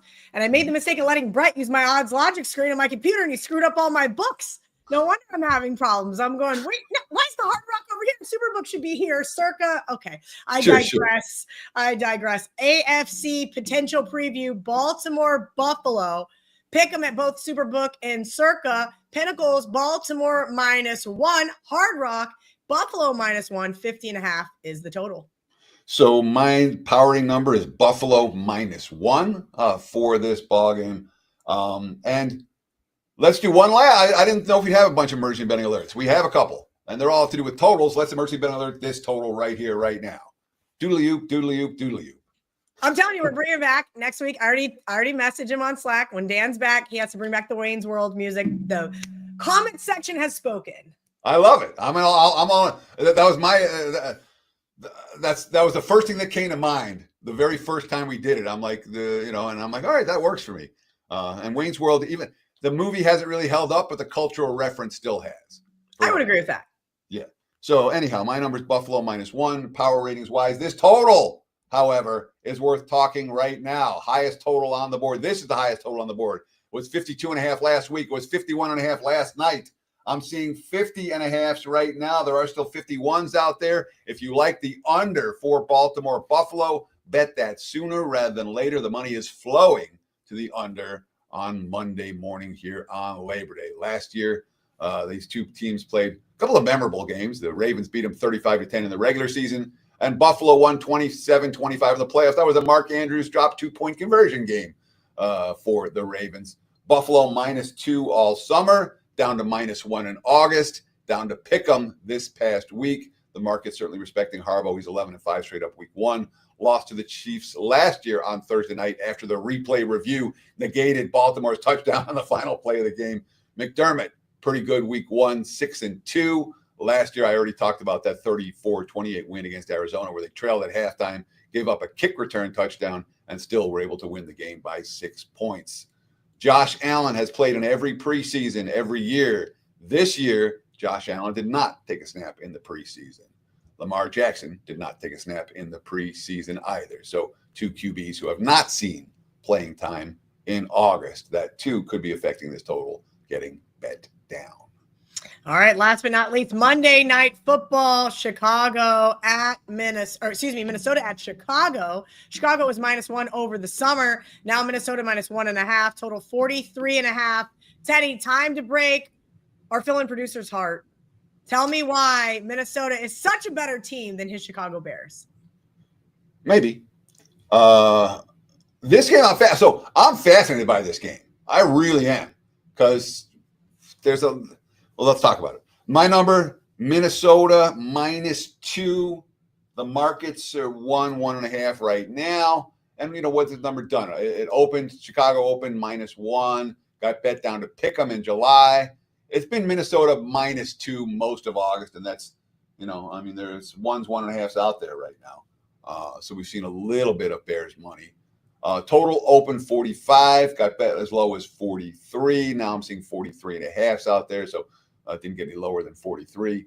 Minnesota has pretty much dominated this series, 7-1 straight up the last 8 meetings since 2020. The only Bears win was that was an ugly game, 12-10. They win last year, 2 meetings. Minnesota won them both, 30-27 in overtime and 30-12. So their offense worked in both those contests. So J.J. McCarthy is not a rookie, but this is a rookie quarterback on the road laying points in week 1. McCarthy's a rookie quarterback in my world. It's not going to show that way in databases, but obviously he's a QB who's never had an NFL start before. He played a couple series in the preseason opener against Houston in week 1 of the preseason. That was it. Caleb Williams played twice, and the offense looked pretty good with him, certainly the second time with him on the field. Ben Johnson coming in with enormous expectations in Chicago. And again, if you're laying with Minnesota and telling everyone that Minnesota is way better than the Bears, maybe they are. Not a quarterback, not week 1. That may be a concern.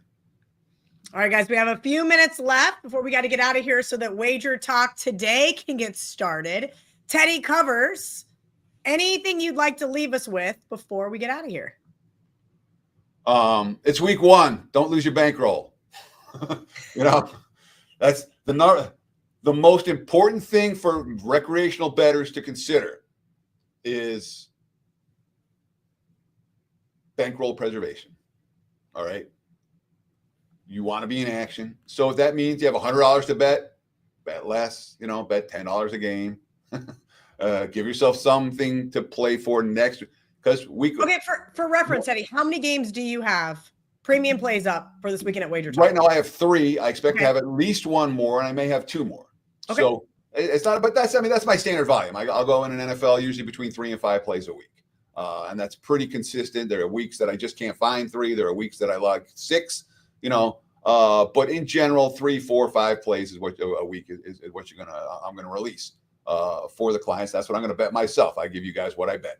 That's still available. If I bet something that's not available anymore, then you guys don't get it. But otherwise, I hope that the line moves and you can get it again or something. But in general, you'll get just about everything that I play personally. But week 1, people tend to go nuts. And week 1 is the week where we literally have the least information we're going to have all year about these teams.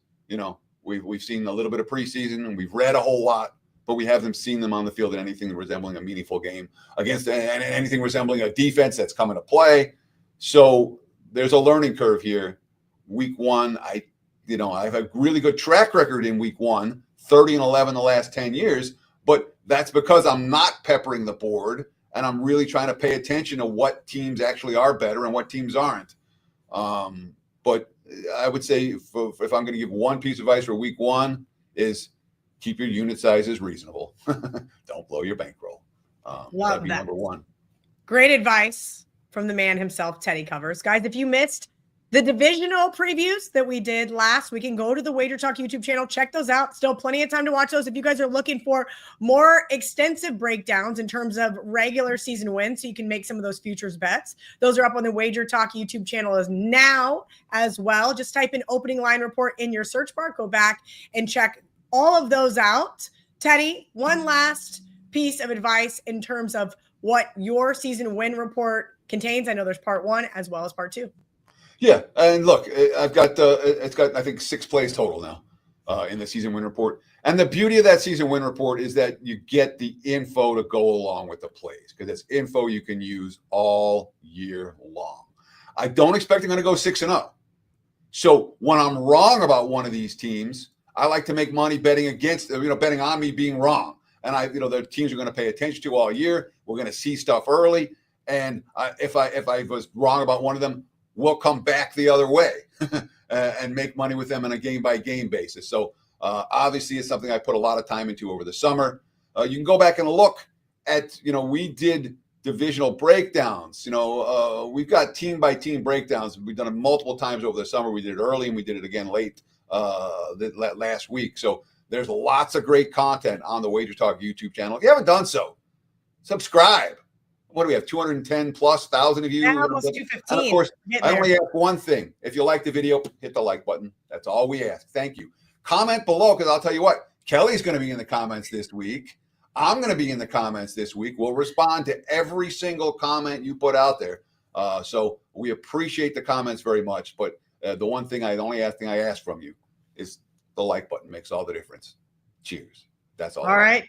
Teddy, we'll see you next Monday morning and every single Monday morning until the Monday after the Super Bowl. Guys, this has been the opening line report. Like Teddy said, give us that like, hit that subscribe button so you never miss another episode. Cheers to everybody for week 1, and we'll see you next week.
my friend.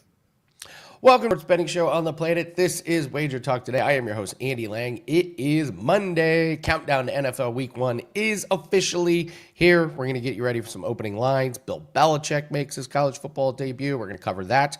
We're going to add some MLB, and this show, we're going to set the tone for the entire week.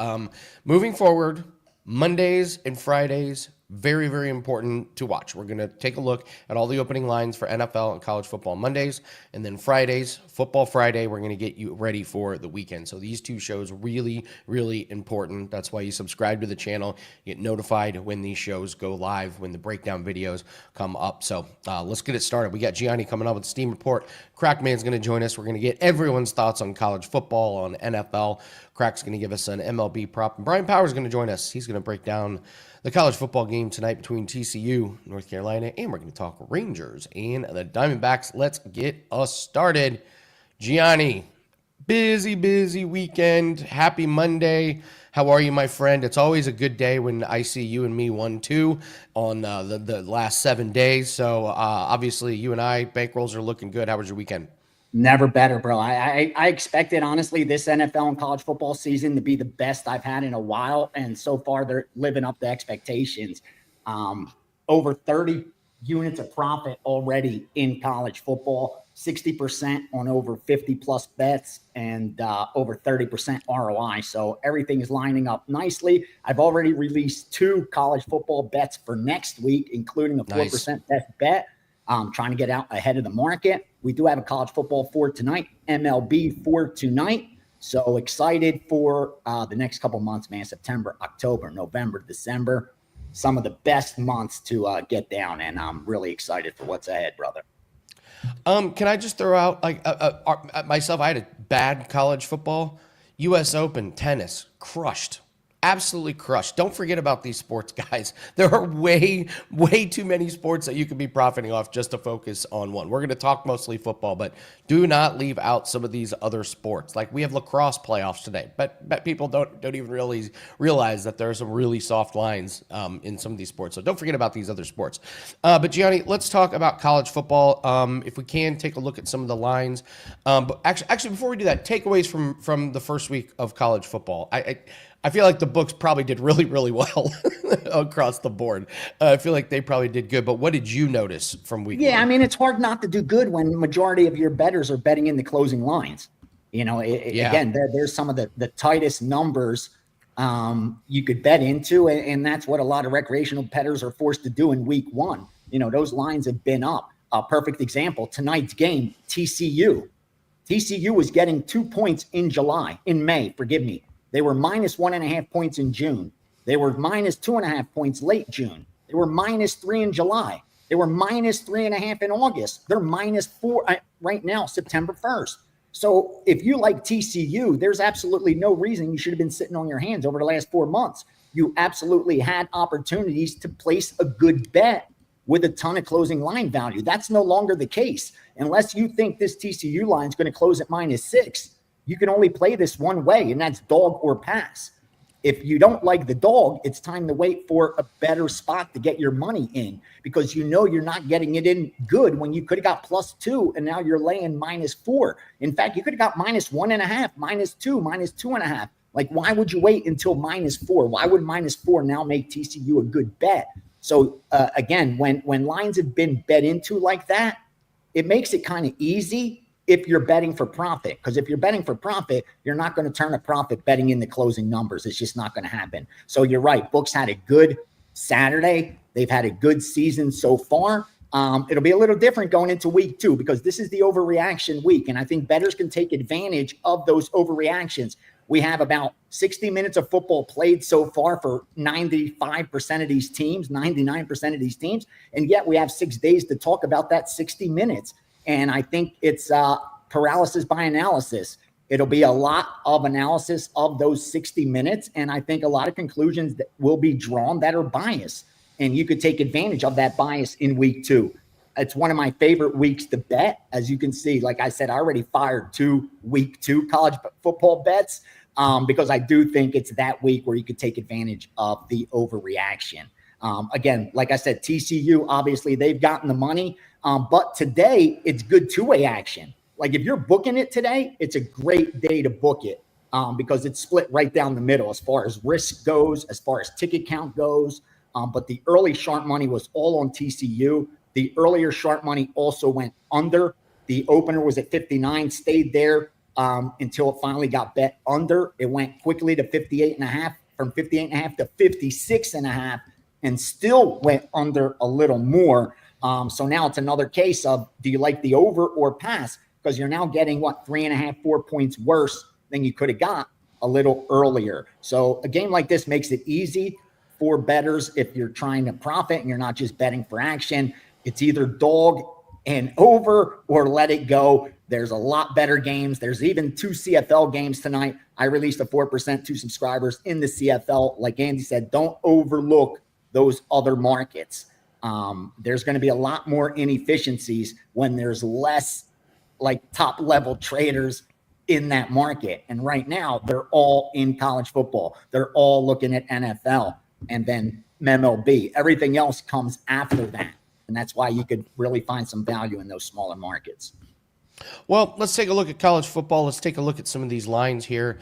To me, the funniest one is we have a spread that looks like a total. I mean, Texas Tech is minus 48.5.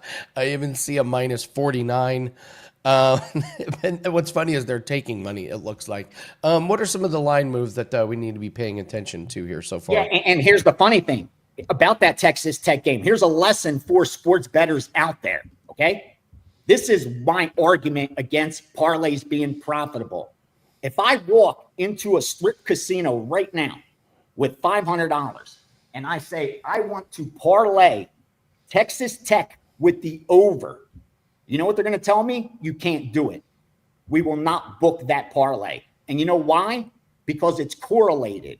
And when it's correlated, the books no longer believe that they have that huge edge on you. Because for Texas Tech to cover that 49, it's highly probable it's going to go over 59. That for them to cover the 49, the probability of it going over 59 are really high. So the side and the total are correlated. When a correlated opportunity exists, the sportsbook will not allow you to parlay. They will let you parlay Texas Tech with an entirely other game because the outcome of Texas Tech and the other game have nothing to do with each other.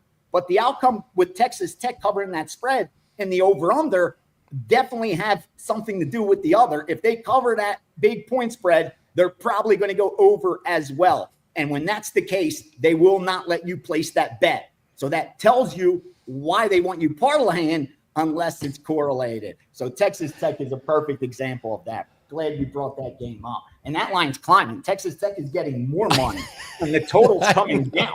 So in other words, you need to run and bet Kent State team total under, because I don't think Kent State's going to put up many points at all. At least they couldn't. They barely scored against Merrimack. There you go. So, all right. What are some other games that we've seen some movement? I saw Navy. I saw that line moved a little bit. What are some other ones that we need Maryland. In fact, I tried to get down on Maryland for my subscribers. I was trying to get down at 17 or better.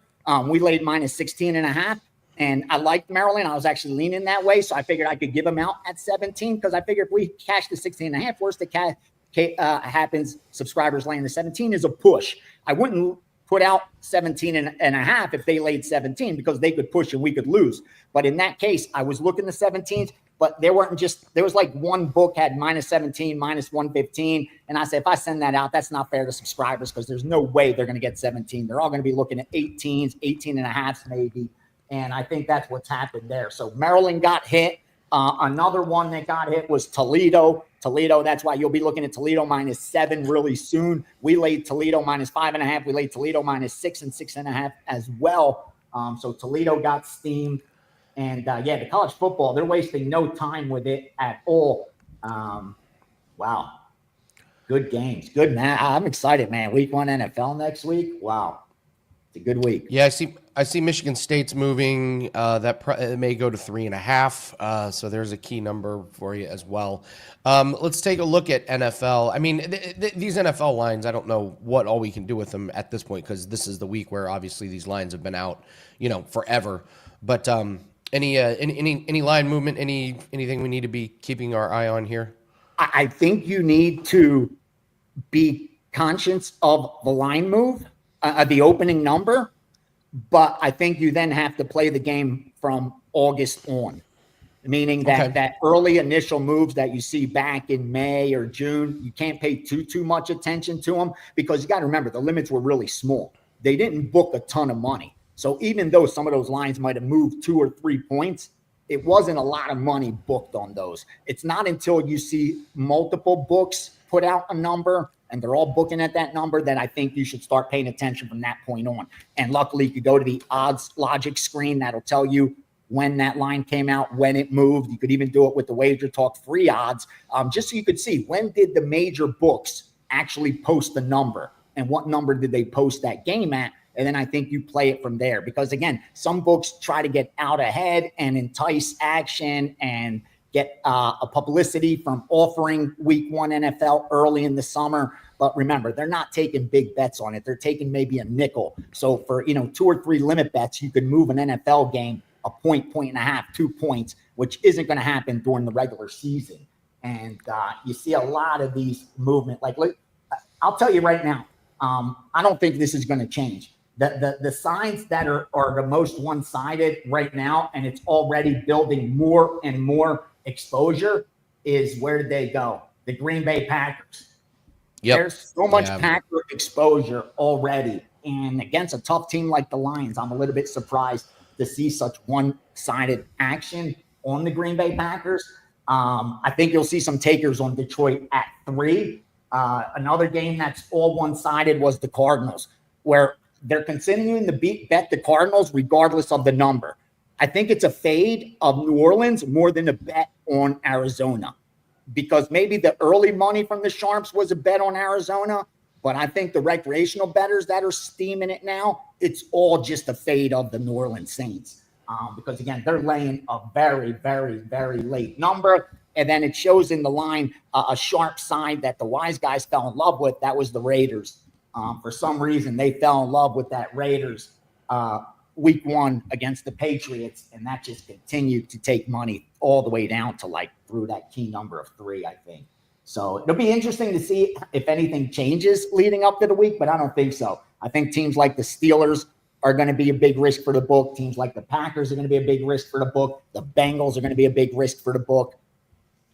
Usual suspects. Yeah. But finally, Thursday, real quick, the first game of the year, Dallas Eagles.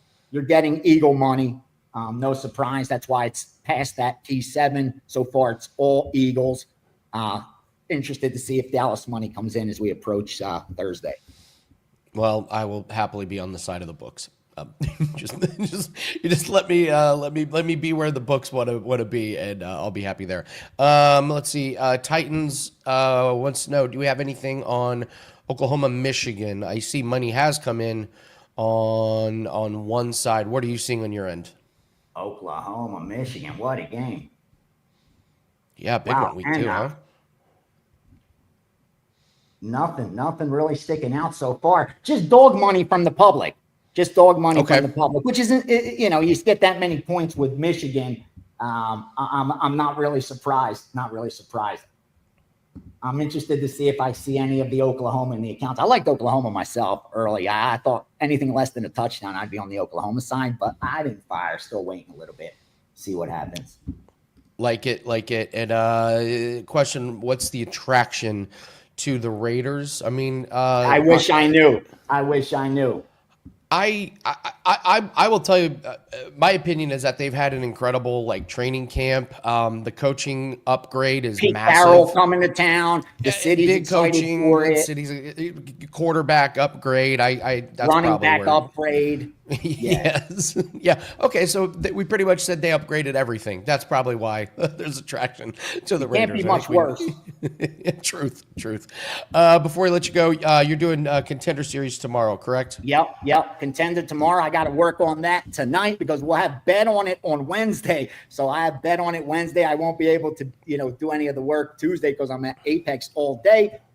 So going to do college football and NFL work tonight, Contender Series work tonight.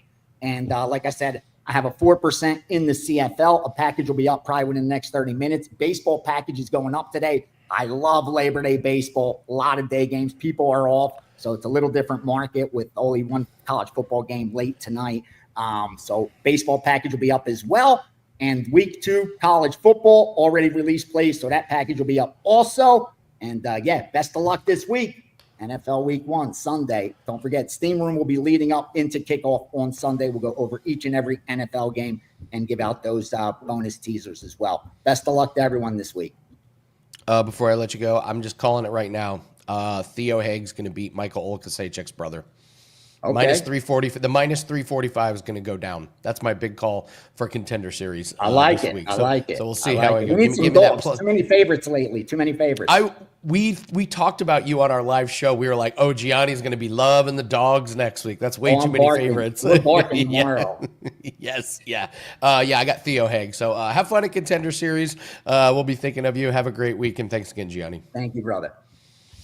Let's just keep momentum going here. Let's bring in Crackman. And get his thoughts on NFL, college football. Bill, right out of the gate, college football. What was your takeaway from the week? Yeah, hey guys. Kind of enjoyed a really good weekend of college football. I say weekend; it was Thursday, Friday, Saturday, and some of these games to start the season. Good defensive grind out type of games. Ohio State, Texas. It was, not that was a good game, but it was just a defensive grind out game. LSU, Clemson, Notre Dame, Miami yesterday. I was lucky enough to have Miami. I thought I was going to blow it at the end there, but grinded it out, like I said. And when you watch these games, all these TV games, people have to realize too. And this goes for everything. This goes for this weekend's NFL on Thursday night, Friday night, Saturday games that are marquee games, primetime games, Sunday night football, Monday night football. You don't have to have a bet on each game. So I did my Fox show yesterday. I was talking to some people after the show, and they were just so pumped to bet the Eagles game. They were like, "Crap, who do you like in the Eagles game?" It's the first primetime major game, and it's so hard to talk people off games. And what I mean by, you don't have to have a side or a total on every game. However, I'm probably going to have NFL props on every single primetime game because there's so much market for NFL props. Even for the regular games, Sunday games, there's these sports books now that are, I shouldn't say new to the country no more. It's 8 years. The FanDuels, DraftKings, Caesars, BetMGMs. They have props on every single game. Even over here in Vegas, Circa, Westgate, they have props up, a whole slew of props. So I love betting those NFL props. But I just wanted people to know that, I know it's hard, though. It's very, very hard to not have a bet on every game. Everyone thinks they have to have a bet on the side. Well, it's the most efficient market out there is NFL, especially these week 1 lines that have been hanging for months and months. So, listen, I'm telling you, I'm going to bet. I have NFL side circled. And like to give you one of them, I wasn't planning to do this, but I just missed. I was almost sent it out to Cleveland +6 this weekend. I like Cleveland +6, so that's going to be one of my plays if it comes back. Now it's not 5.5 right now, so it's a pass. That's right. Even though it's just a half a point, it's a pass if there's not widely available 6s. Now, I do see, let me see, Andy, if I minimize this and pull up my odds logic screen, can you guys see me? Hold on.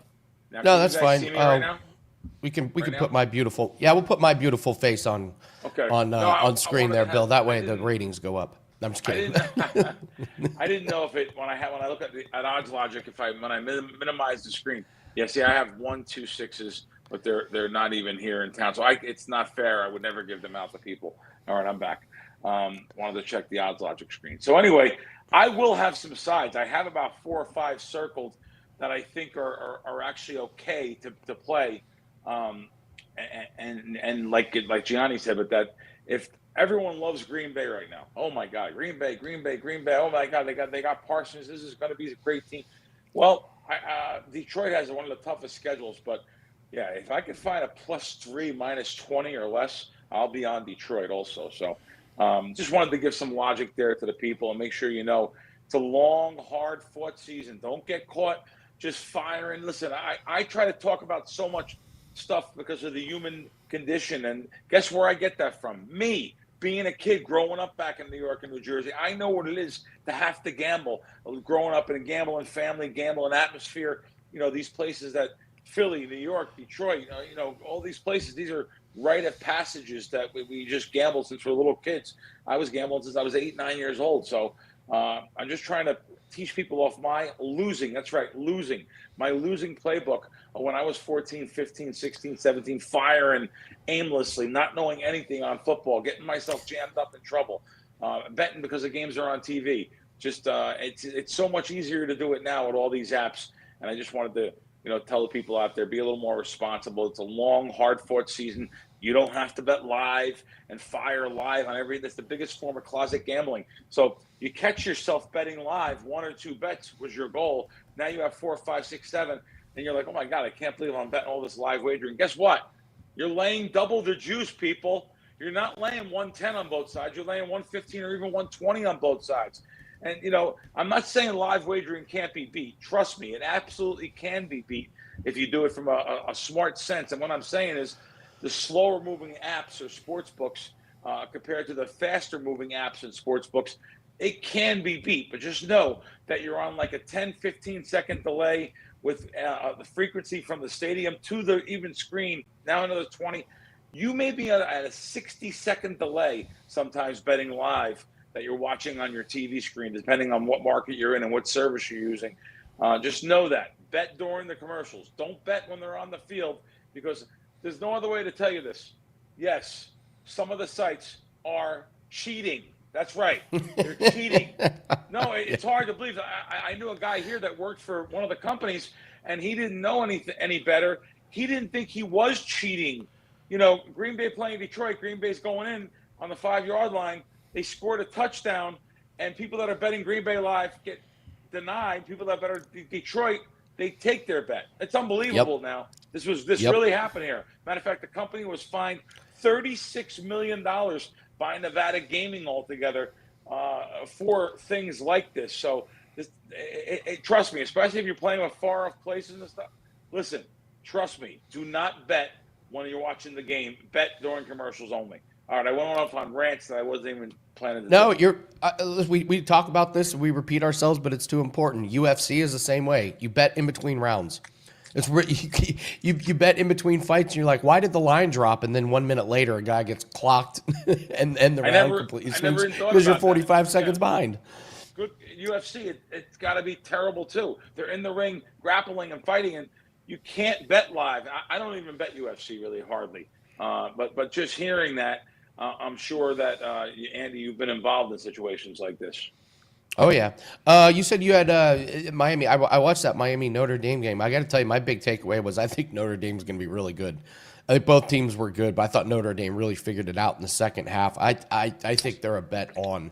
I don't know if that's that hot of a take, but I was pretty impressed with them. What was your take on that game? Yeah, no, both teams were. I got to tell you, what a comeback! What a comeback! Well, they're a little bit. And I thought it was – I watched the first half.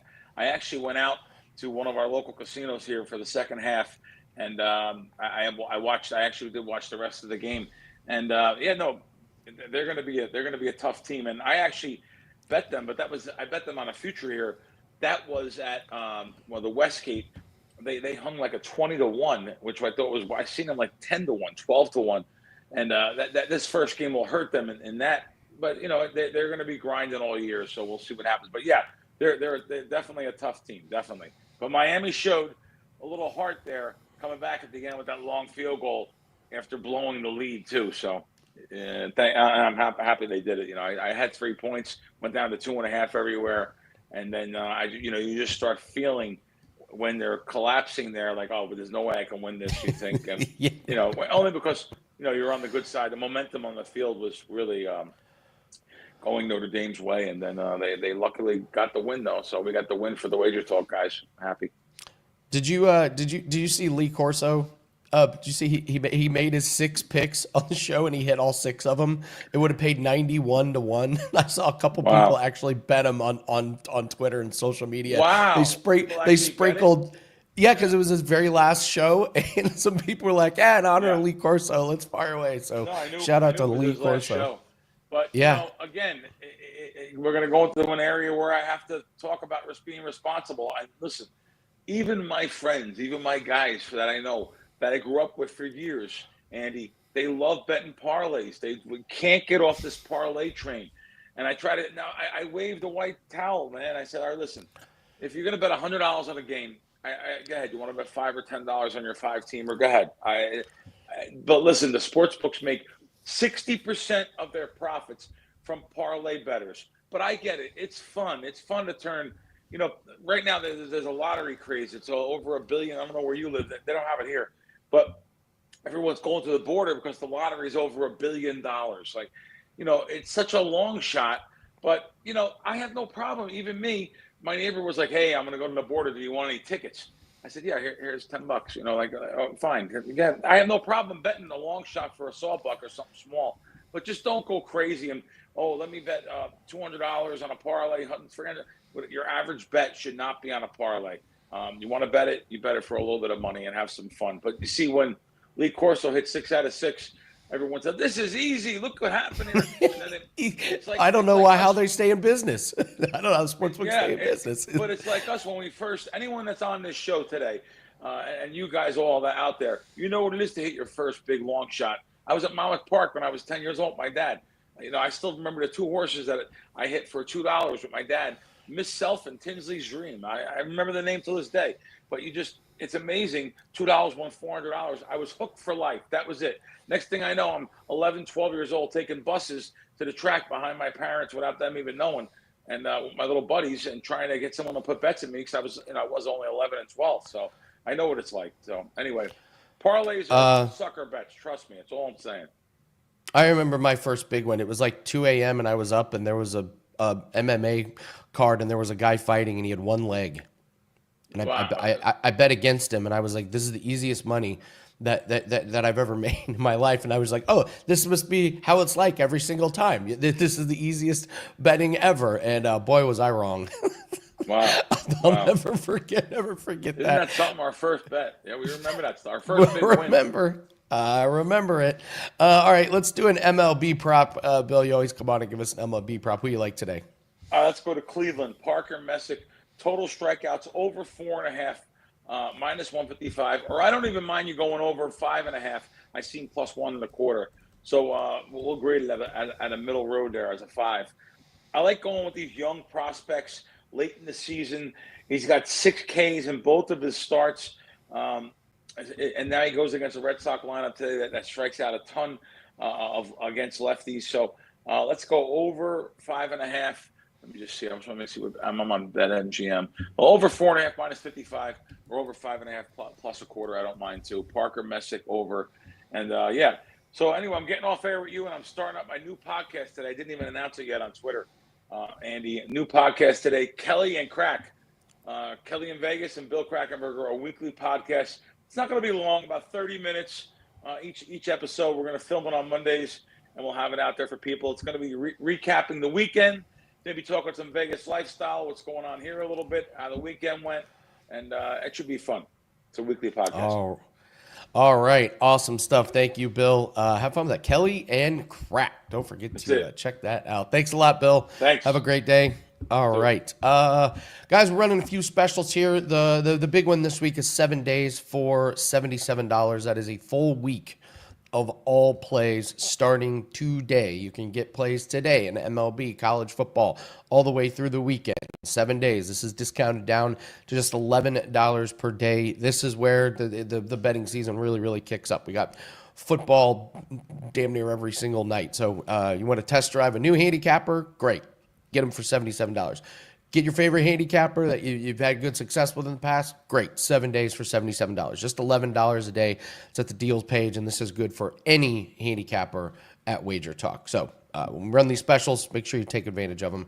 $11 a day, 7 days, all access, NFL, college football, MLB, and every other sport that your handicapper has.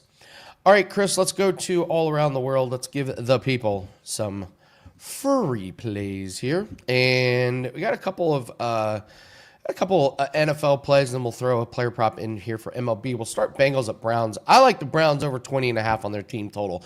This Bengals defense, man, are they bad. They gave up over 25 points per game last season. Didn't see any upgrades. They gave up 93 points in the preseason. I know it's preseason, but 93 points in 3 games is horrific. And honestly, for the Browns, this is probably the healthiest we're ever going to see Joe Flacco this season. So if we're going to bet on the Browns with Joe Flacco at quarterback, it's probably going to be in week 1. So I like betting the opponent of the Bengals over their team total just about every week. So we're going to take them. This is an interesting player prop here. Andrew Monasterio to have a hit. This guy has 11 games in a row with a hit. That's an incredible streak. He's facing Tyson Walker today. Walker gave up 10 hits in the last game. And Monasterio, 3 at-bats versus Walker, and he has 2 hits. So, only faced him in 1 game, but he had good success there.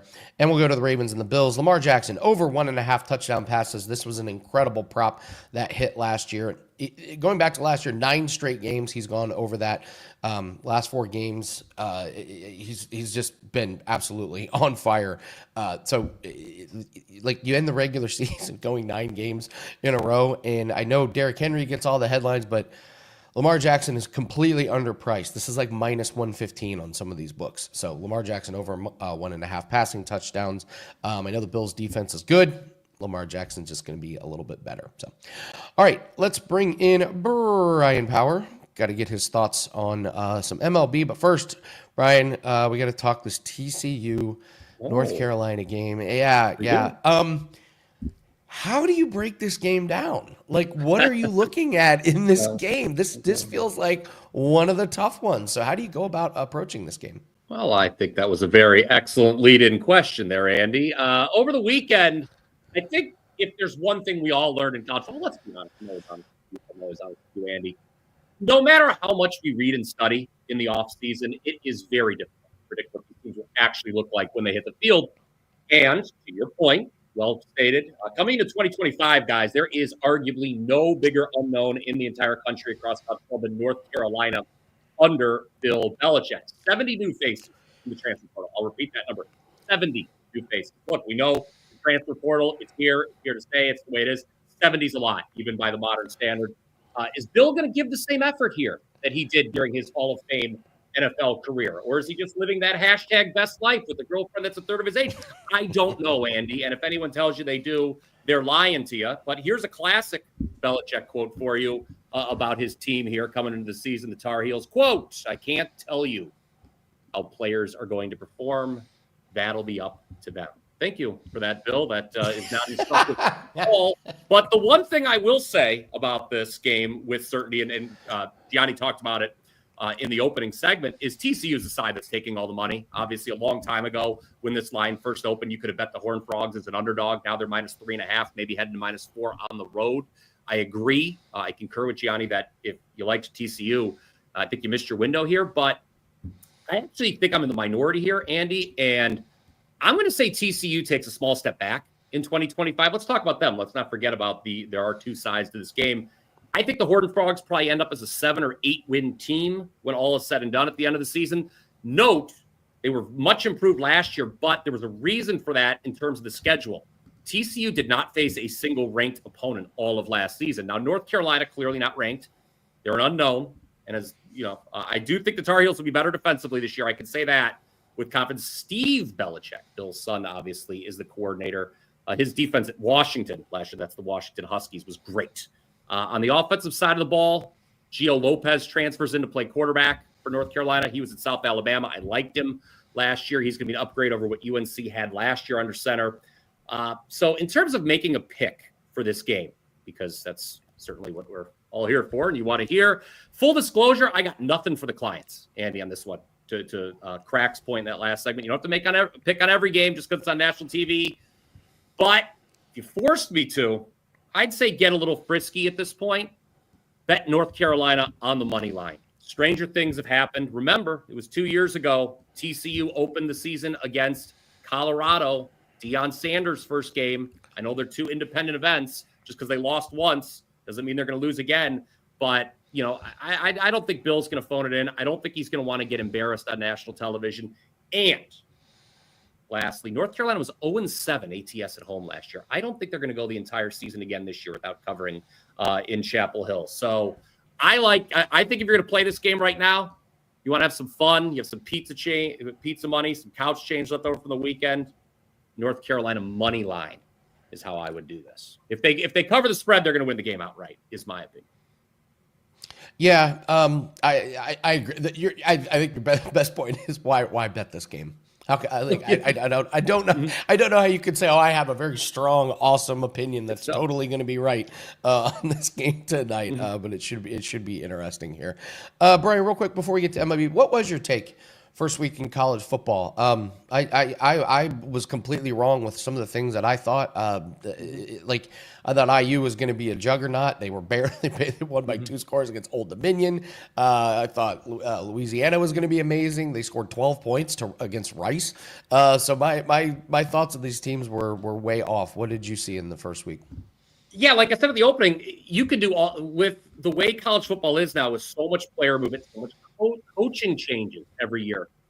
You can study all off season, and you really don't know until you get a look at the team. It was important, I think, to go light the first week of the season.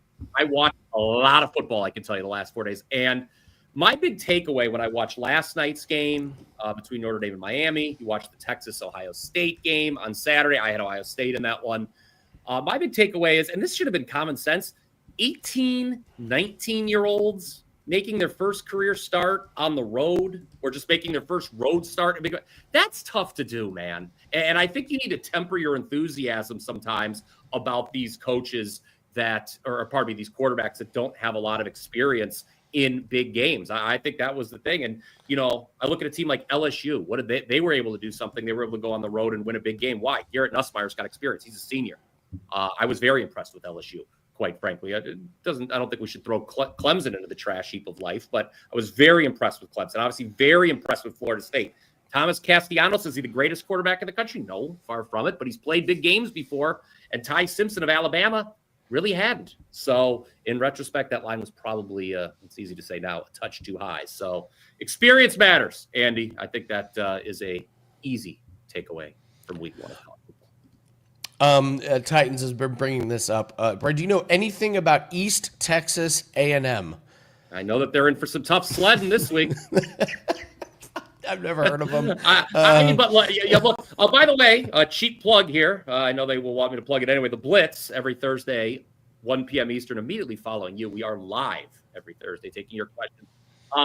We do take FCS questions. If you want confirmation bias for your FCS picks, we gave it to you on Thursday, and I think every single question we had, should we take this team at FCS?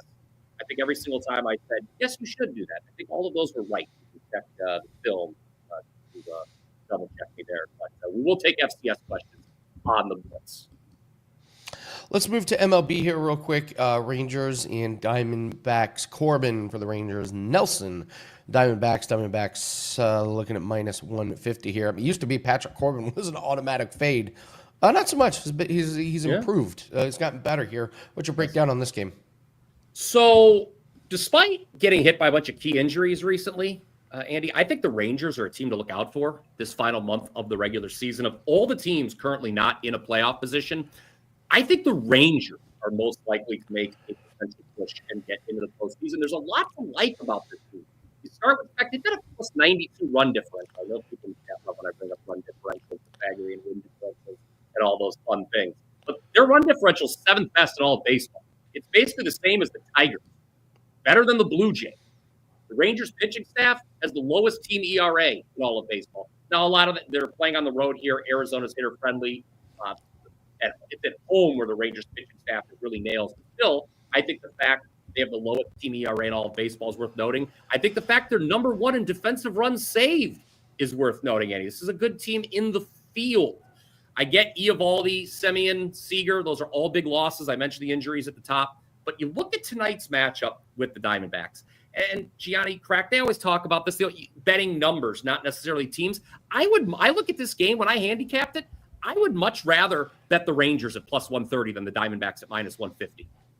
That's my takeaway from this game. I think these teams are pretty even, and I actually have the Rangers power rated ahead of the Diamondbacks.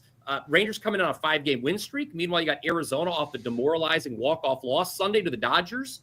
We got to mention, D-backs bullpen, bottom 5 in ERA, so no lead is safe with them. And you mentioned the starting pitching matchup of Nelson and Corbin. Yes, slight edge to Nelson and the D-backs there, but Corbin is coming off his best outing of the entire season. 8 shutout innings against the Angels, and this Rangers offense, that was their albatross all year. They weren't scoring runs. That's why they're not in playoff position.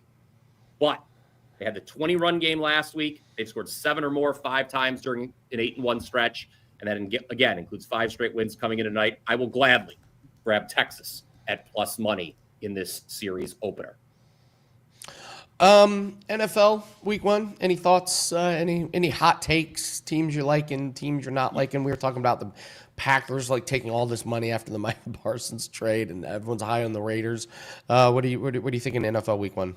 Yeah, why not do a public service announcement right now? Look, guys, I'm going to be honest with you because we've got that great special coming up that you mentioned, 7 days for $77. Look, anyone who knows me, anyone who's been watching me on this show, or all across WagerTalk TV knows, we like to go contrarian. We like a lot of underdogs. I'm just going to warn you now. If you're with me, the way I've had success in the past in week 1, it's taking the points with some ugly teams that the people that most people don't want to bet. And that's what I like.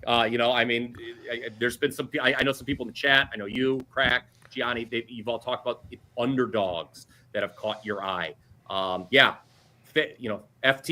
fade the public in week 1. That's what I do. Don't have anything officially locked and loaded yet, but I have a number of games circled in my book. I always like to handwrite things, so it makes me remember them better. Love it. Brian, you already mentioned the Blitz. It's Monday. What do you have up for everyone? One best bet in Major League Baseball, Andy. Number 1 in Major League Baseball the last 7 days at WagerTalk. We're on a nice 10-2 run on the diamond. 2-1 overall on Sunday, thanks to the under on the Sunday night baseball game between the Braves and Phillies. That one was really never in doubt. I hate the idea that the game's going to be tied and go into extra innings with stupid ghost runner. You never know what's going to happen there. But at 1-1, I was still feeling okay, and luckily the Braves just won at the top of the 9th. Had the under Miami, Notre Dame in the first half. It was a smart bet, wasn't it? Because if you got in late on that under, you may not have won the full game, but the first half under was a winner. Vatek was our only loser yesterday. Didn't look as good as I thought they were going to, but one best bet today in Major League Baseball, 4%, number 1 MLB last 7 days. And I've been talking about this on the Power 5 all week. I do have a coupon code for the fine people, Andy. Power 3, POWER. Number 3. You use that, you can get a 3-day all access for $29. So right-hand side of my page, you see a 3-day all access. You buy it, you enter the code POWER3, and you'll get it for $29. Keep crushing, Brian. Can't wait for the Blitz on Thursday. Keep killing it in Major League Baseball. Keep telling people don't ignore these other sports. Just because it's football season, there's a lot of money to be made. So keep doing your thing, Brian. Thanks so much for joining us. Have a great Monday. You too, Andy. All right, promo code for myself, Andy30, ANDY30, gets 30 days for 50% off. That is an incredible special, 50% off. We are up 33 units the last 30 days. This month is stacked. We have a 5% UFC best bet that is up. You're going to get that. We have Contender Series. You're going to get that. NFL props are already up. College football, everything that we have, any tennis plays that we have, we're having an incredible U.S. Open. So any plays that you get starting today, you get 50% off using the promo code Andy30. 30 days worth of plays, and really those NFL props, the lines are only going to be moving faster and faster and faster. So get that locked in along with the 5% UFC play, 50% off using the promo code Andy30, ANDY30. All right, that's it for us on a Monday. Thanks so much for joining us on the holiday. Hope you guys have a good one. Good luck on all your plays. We're going to be back tomorrow to keep talking about football and Major League Baseball. We're going to continue to keep building those bankrolls. Thanks so much. Good luck on your plays today, and take care.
What's up, everybody? Welcome into another episode. If you are new, we always start the show by being transparent.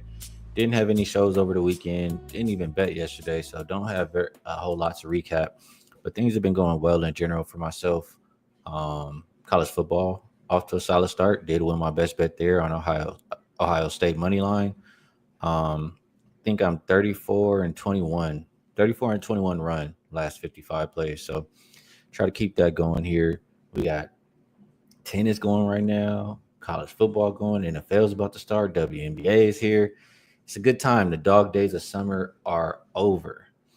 There's one WNBA game going on right now, Atlanta and Connecticut. We'll go ahead and skip over that. I won't give even a second half analysis because I'll be honest, I wasn't watching that morning game today.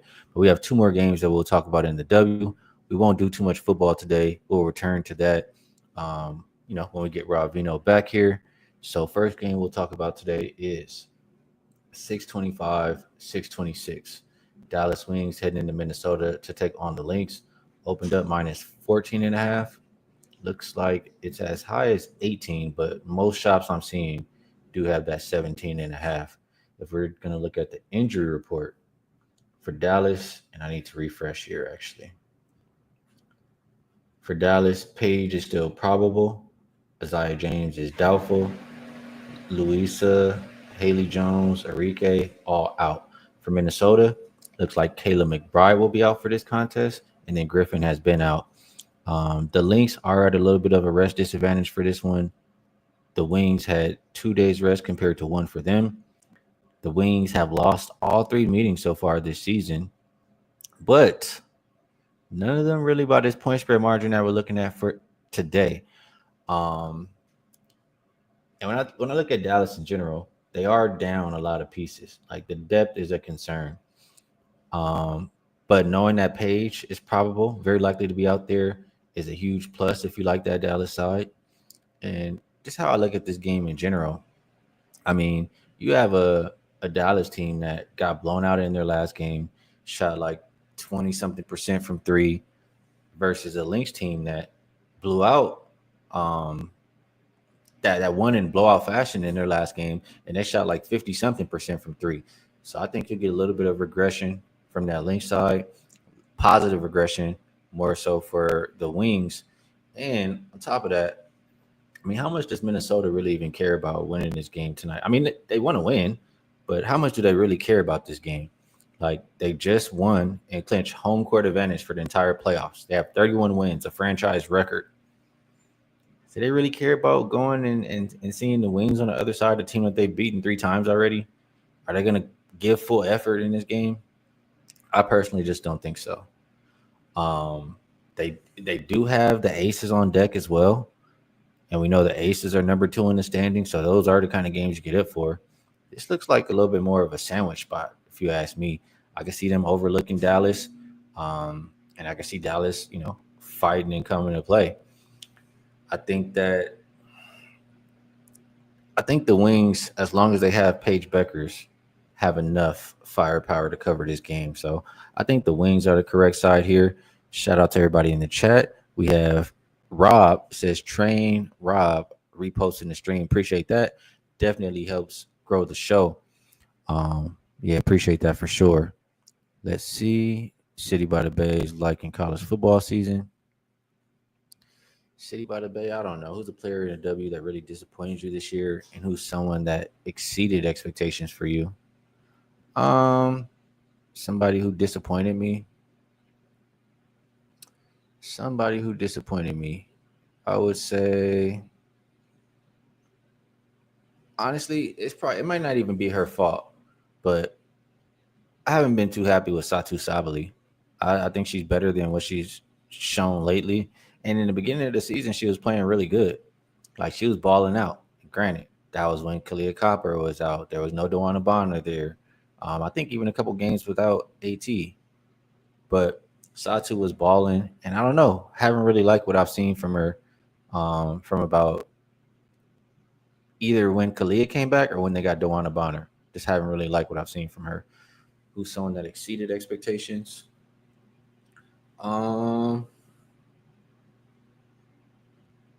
everybody on the Valkyries, everybody on the Valkyries exceeded expectations.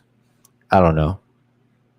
I don't know why I can't think of a specific player who exceeded expectations. I'll say my expectations were high for Paige, and she still is exceeding them. So maybe I'll roll with that.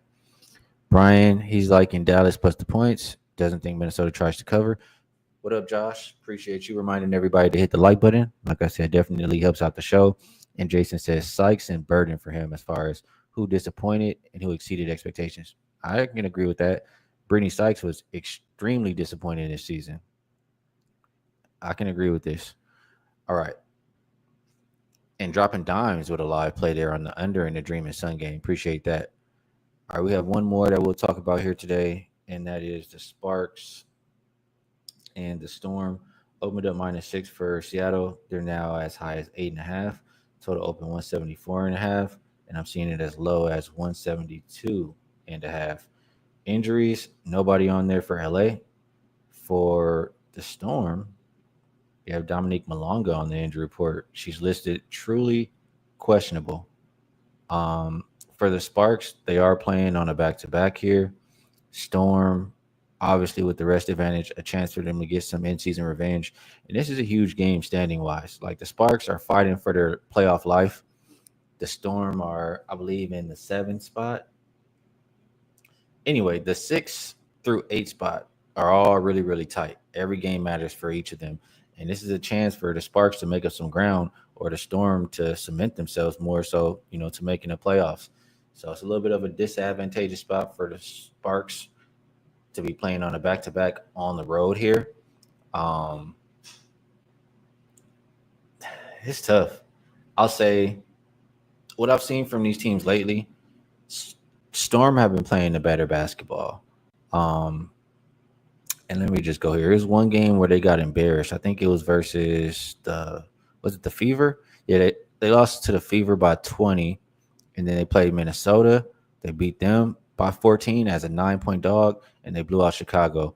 So a little bit of, just like the Aces got smoked by 50 that one day, and then they've been on a win streak ever since. It's kind of like how I've seen Seattle start to trend in the better direction. Them being at home, them playing a little bit better right now. I feel like LA, they struggled these last few games. Things are not clicking like how they were closer to the All-Star break. So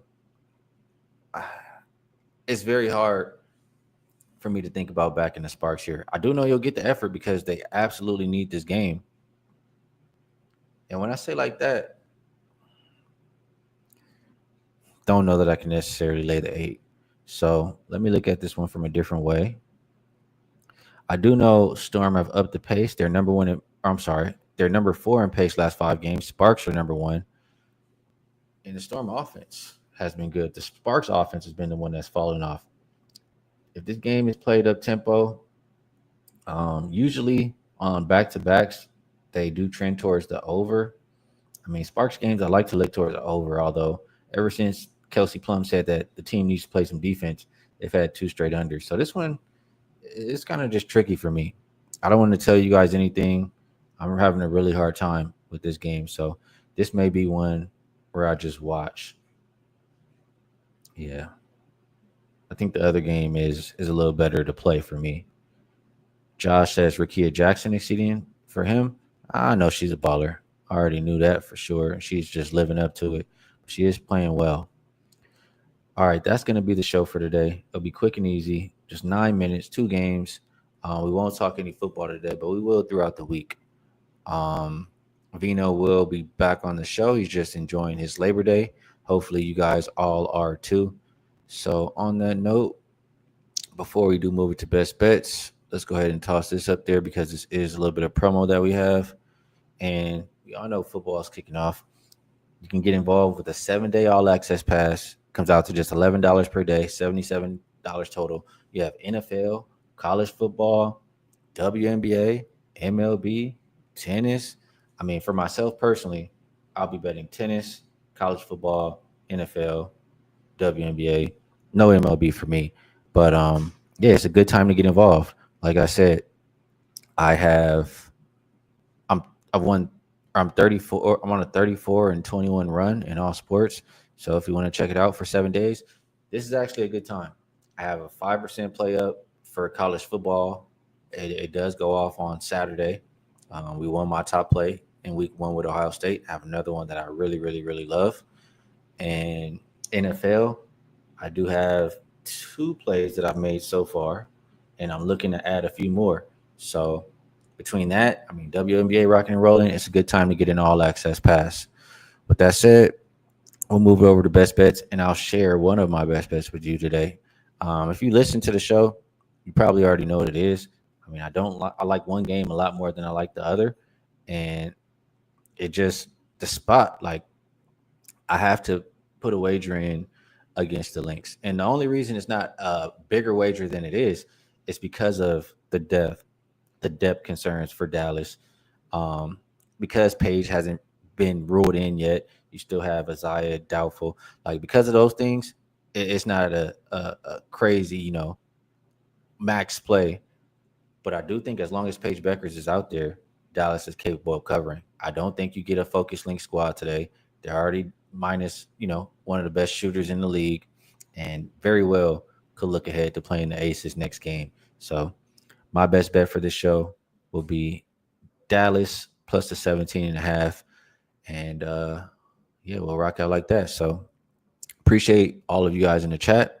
Great people, just trying to help everybody cash, and we can all appreciate that. Everybody who's not in the YouTube chat, whether it's Twitch, X, Kick, Spotify, YouTube Shorts, Apple, we appreciate you as well.